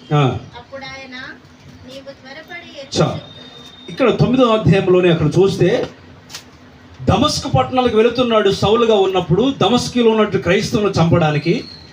అప్పుడు యేసు ప్రత్యక్ష కలిగింది, వెలుగును చూచి గుర్రం మించి కింద పడిపోయాడు సౌలు. పడిపోయినప్పుడు యేసు ప్రత్యక్షమే అన్నాడు, సౌలా సౌలా నువ్వు నన్ను ఎందుకు హింసిస్తున్నావు అని సౌలును ప్రశ్నించాడు దేవుడు.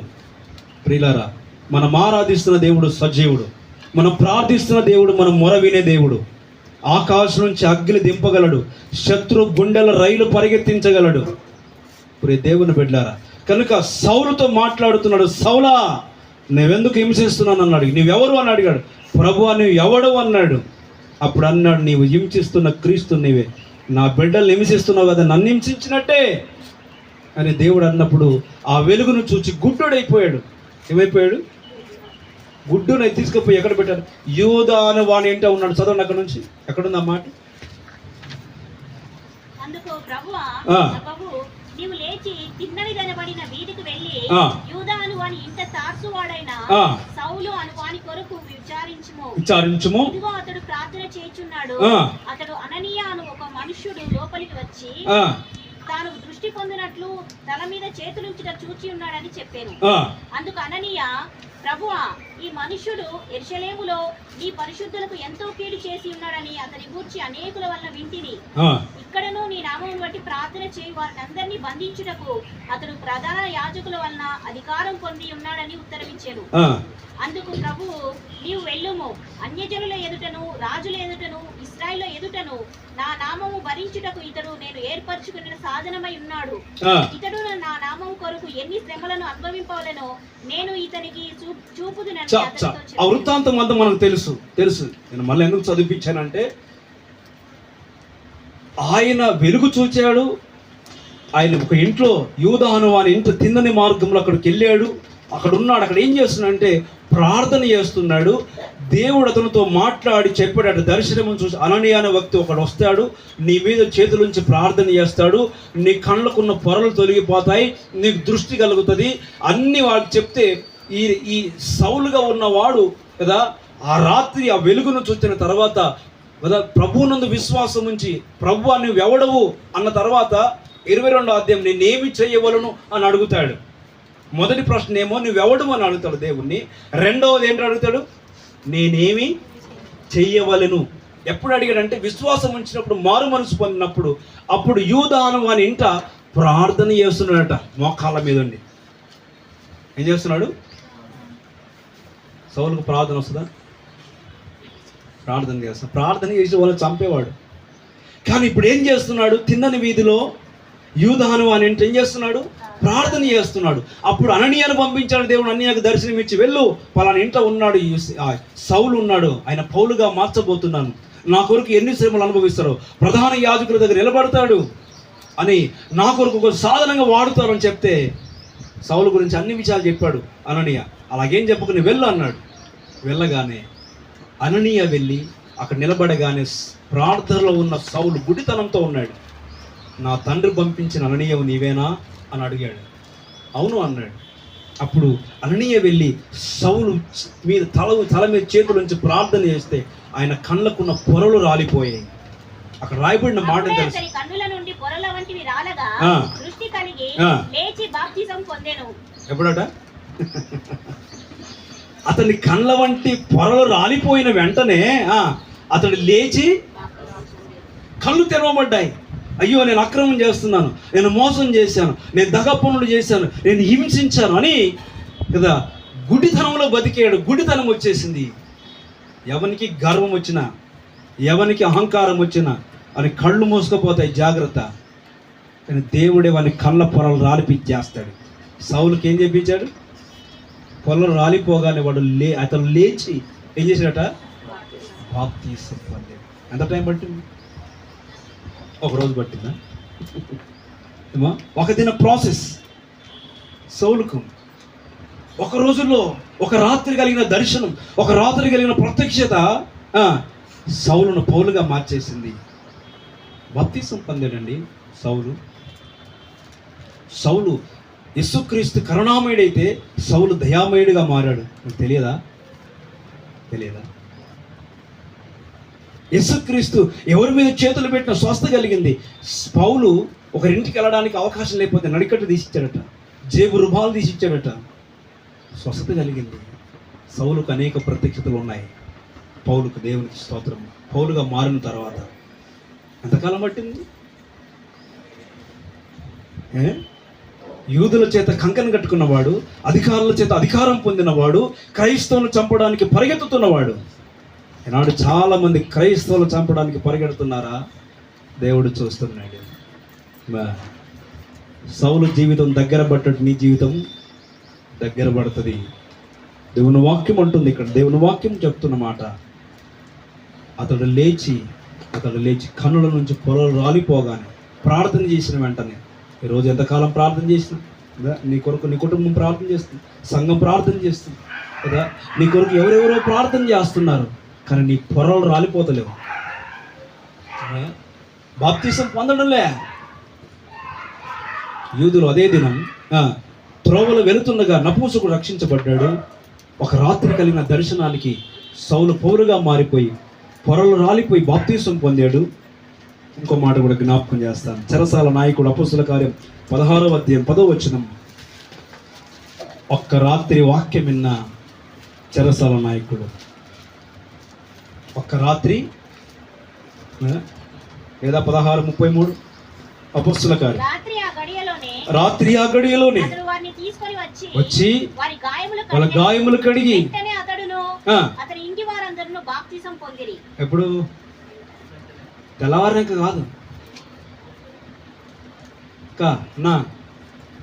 వచ్చే వారం కాదు, వచ్చే సంవత్సరం కాదు. రక్షణ పొందడానికి ఎంతకాలం పట్టింది? ఆ రాత్రే రాత్రి పాటలు పాడుతున్నారు. చెరసాలలో పౌరశీలు పాటలు పాడుతూ ప్రభుకు ప్రార్థన చేస్తే భూకంపం కలిగింది. చెరసాల బద్దలైపోయింది. అందరూ కూడా తప్పించుకోపోయారని ఆయన కందిలో ఒకటి వెలుతురు ఒకటి పట్టుకొని చూస్తున్నారు. అందరిని చూస్తుంటే పౌలు అన్నాడు, అందరం ఇక్కడే ఉన్నాం, అందరూ పారిపోయారేమో, నేను నా ప్రతివాది నా అధికారికి నేనేం చెప్పాలని తాను ఆత్మహత్య చేసుకోబోయాడు నాయకుడు. అప్పుడు పౌలు అన్నాడు, అయ్యా ఆగు, ఎందుకు తొందరపడుతున్నా, మేము ఎవరం వాళ్ళు ఇక్కడే ఉన్నాం. రాత్రి భూకంపం కలగడం, వారు పాటలు పాడడం, వారు వాక్యం ప్రకటించడం. చెరసాల నాయకుడు చూస్తున్నాడు, వింటున్నాడు. భూకంపం కలిగిన వెంటనే వారు ఎవరు పారిపోకుండా అలాగే నమ్మకంగా ఉన్నారు. అయితే చెరసాల నాయకుడు ఎంతో చూసిన తర్వాత రక్షణ పొందడం నేనేం చేయాలన్న మాట మాట్లాడతాడు. తర్వాత అంటాడు, ఈ పౌలుల శీలను అంటే ఇంటికి తీసుకుపోయాడు. రాత్రి ఎక్కడ తీసుకుపోయాడు? ఇంటికి తీసుకుపోయి పౌలు శీలలకు చెరసాల నాయకుడు పరిచారం చేసాడట, పుండ్లు కడిగాడట, గొలుసులతో బంధించే పుండ్లైపోయి కాళ్ళకు చేతులకు గాయాలైపోయి కొట్టి బంధించేశారు. అలా గాయాలు కడిగి వారికి పరిచర్య చేశాడు. ఎవరైనా? చెరసాల నాయకుడు అయితే వారింటికి వెళితే వీళ్ళు ఏం చేశారు? పుండు గడిగించుకుంటూ ఊకోలే, గాయాలు గడిగించుకుంటూ ఊకోలే. వారు వాక్యం బోధించారు ఆ కుటుంబానికి. ఏం వాక్యం? యేసుక్రీస్తుని గురించి. ఆ రాత్రి ఆ కుటుంబం అంతా రక్షించబడింది. మన రాత్రులు ఎన్నో అయిపోయాయి కదా. పగలైతుంది, రాత్రి అవుతుంది, పగైతుంది, రాత్రి అవుతుంది, కానీ రక్షణ పొందలేకపోతున్నామా?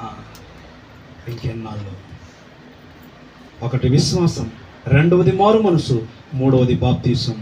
ఇవి లేకుండా సంఘంలోనికి ఎవడు ఎంటర్ కాలేడు. సార్వత్రిక సంఘంలో ఉంటే మనల్ని ఎవడు ఏమీ చేయలేడు. మనల్ని ఎవడేమీ చేయలేడు. ఆయన సంఘం ఆయనది, ఆయన రెక్కల కింద భద్రపరుస్తాడు. సంఘములో చేర్చబడకుండా అని చెప్పాను కదా. ఒక మాట చెప్తున్నాను, మళ్ళీ చెప్తున్నాను ఇప్పుడు. మీరు సంఘములో అతకబడకుండా ఎన్నాళ్ళు ఆ బైబిల్ మధ్యలో పేపర్ లాగా ఉంటారు చూడండి. ఇందాక చెప్పాను, పేపర్ ఉన్నంత వరకు బైబిల్ ఏం చేస్తుంది? మధ్యలో బైబిల్ పాతగా అయిపోతుంది. ఈ బైబిల్ పాతగా అయిపోయా, నా ఇంచుమించు 7 బైబిల్ ఉంటాయి పాతగా అయిపోయినాయి, చినిగిపోయినాయి. మీరు ఎన్ని బైబిల్ వాడుతున్నారు? నేనే వాడు. కానీ నేను ఒక విషయం చెప్తున్నాను, మధ్యలో పేపర్ లాగా చినిగిపోయి చింపివేసే వారిలాగా ఉండొద్దు. అతకబడిన వారంగా ఉండాలి. అతకబడిన వారంగా ఉండాలి. మా ఒక బైబిల్ కొనిచ్చాను మా వాళ్ళకి, చినిగిపోయింది. అది రోజు రోజుకి చినిగిపోయి అట్ట పాడైపోయి అంత పాడైపోయి దాంట్లో అక్షరాలు చెదిరిపోలే, అంత కొత్తగా ఉంది బైబిల్ లోపల. అంటే దాంట్లో ఏ పేపర్లు పెట్టలేదు, కానీ పైన మాత్రం అట్ట మాత్రం చినిగిపోయింది. దాన్ని ఏం చేశానంటే ఓ రోజు దినమంది టైం తీసుకొని ఆ చినిగిపోయినవన్నీ తీసేసి ఎక్కడెక్కడ చీలికలు వచ్చి అక్కడ అతికించేసి మొత్తం గమ్ము పెట్టి పేపర్ టేప్ వేసి అతికించేసి దాని మీద ఒక కవర్ వేసాను.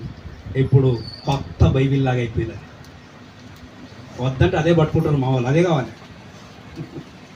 దేవుని బిడ్డలారా, మనం అతకబడిన వారంగా ఉండాలి, కానీ చినిగిపోయేటట్టుగా విడదీసేటట్టుగా లేపితే జారిపోయేటట్టుగా ఉండొద్దు. సంఘములో చేర్చబడదాం. ప్రార్థన చేసుకుందాం, లేచి నిలబడదాం. అందరూ కూడా లేచి నిలబడదాం. ప్రేమను దేవుని బిడ్డలారా, లేచి నిలబడదాం అందరం కూడా.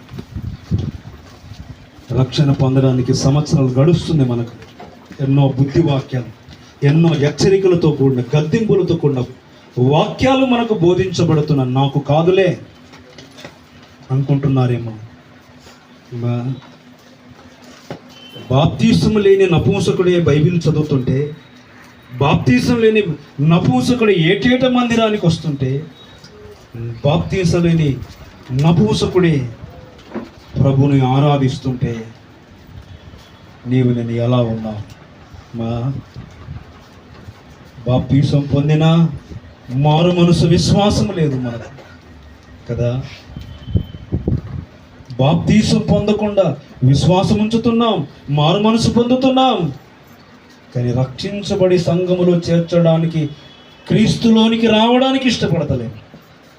క్రీస్తుకు వెలపల్నే ఏమేమో చేస్తున్నాం, క్రీస్తుకు వెలపల్నే కదా పాడైపోతున్నాం, పాడు చేస్తున్నాం, సంఘాన్ని పాడు చేస్తున్నాం. ఒకసారి ఆలోచన చేద్దామా? అమ్మా, ఇది ఎవరి కొరక దేవునితో మాట్లాడుతున్నాడు ఈ మధ్యాహ్నం. నువ్వు వింటే బ్రతుకుతావు, వినకపోతే అవకాశాన్ని దేవుడు నీ చేతికి ఇచ్చాడు. ఎవరికి బలవంతం లేదు. నీకు ఇష్టమైతేనే, నువ్వు ఇష్టపడితేనే, నువ్వు కోరుకుంటేనే రక్షణ ఇస్తాడు దేవుడు. బలవంతంగా ఎవరికి రుద్దడు. మతము కాదు ఇది, దేవుని మార్గం. నపుంసకు అడిగి రక్షించబడ్డాడు, సౌలు రక్షించబడ్డాడు అడిగి, యూదులు అడిగి రక్షించబడ్డారు. దేవుని బిడ్డ, చెరసాల నాయకుడు రక్షణ పొందులకు నేను ఏం చేయాల? పరిచర్య చేసి రక్షించబడ్డాడు. ఇంకెంతకాలం, ఇంకెన్నాళ్ళు సంఘం వెలుపల ఉంటున్నాం?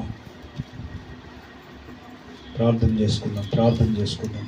ఇదిగో నేడు రేపు మేఘాల మీద యేసు వస్తాడు. సంఘం ఆయనది. కొంతమంది అనుకుంటున్నాను ఇక్కడ నుంచి వెళ్ళగొట్టాలని. కొన్ని రోజులు మేమే వెళ్ళిపోతాం, ఆయన వస్తే వెళ్ళిపోతాం. విడువబడిన వారందరికీ శ్రమ, విరువబడిన వారందరికీ దేవుని ఉగ్రత ఉరులు కురిపిస్తాడు.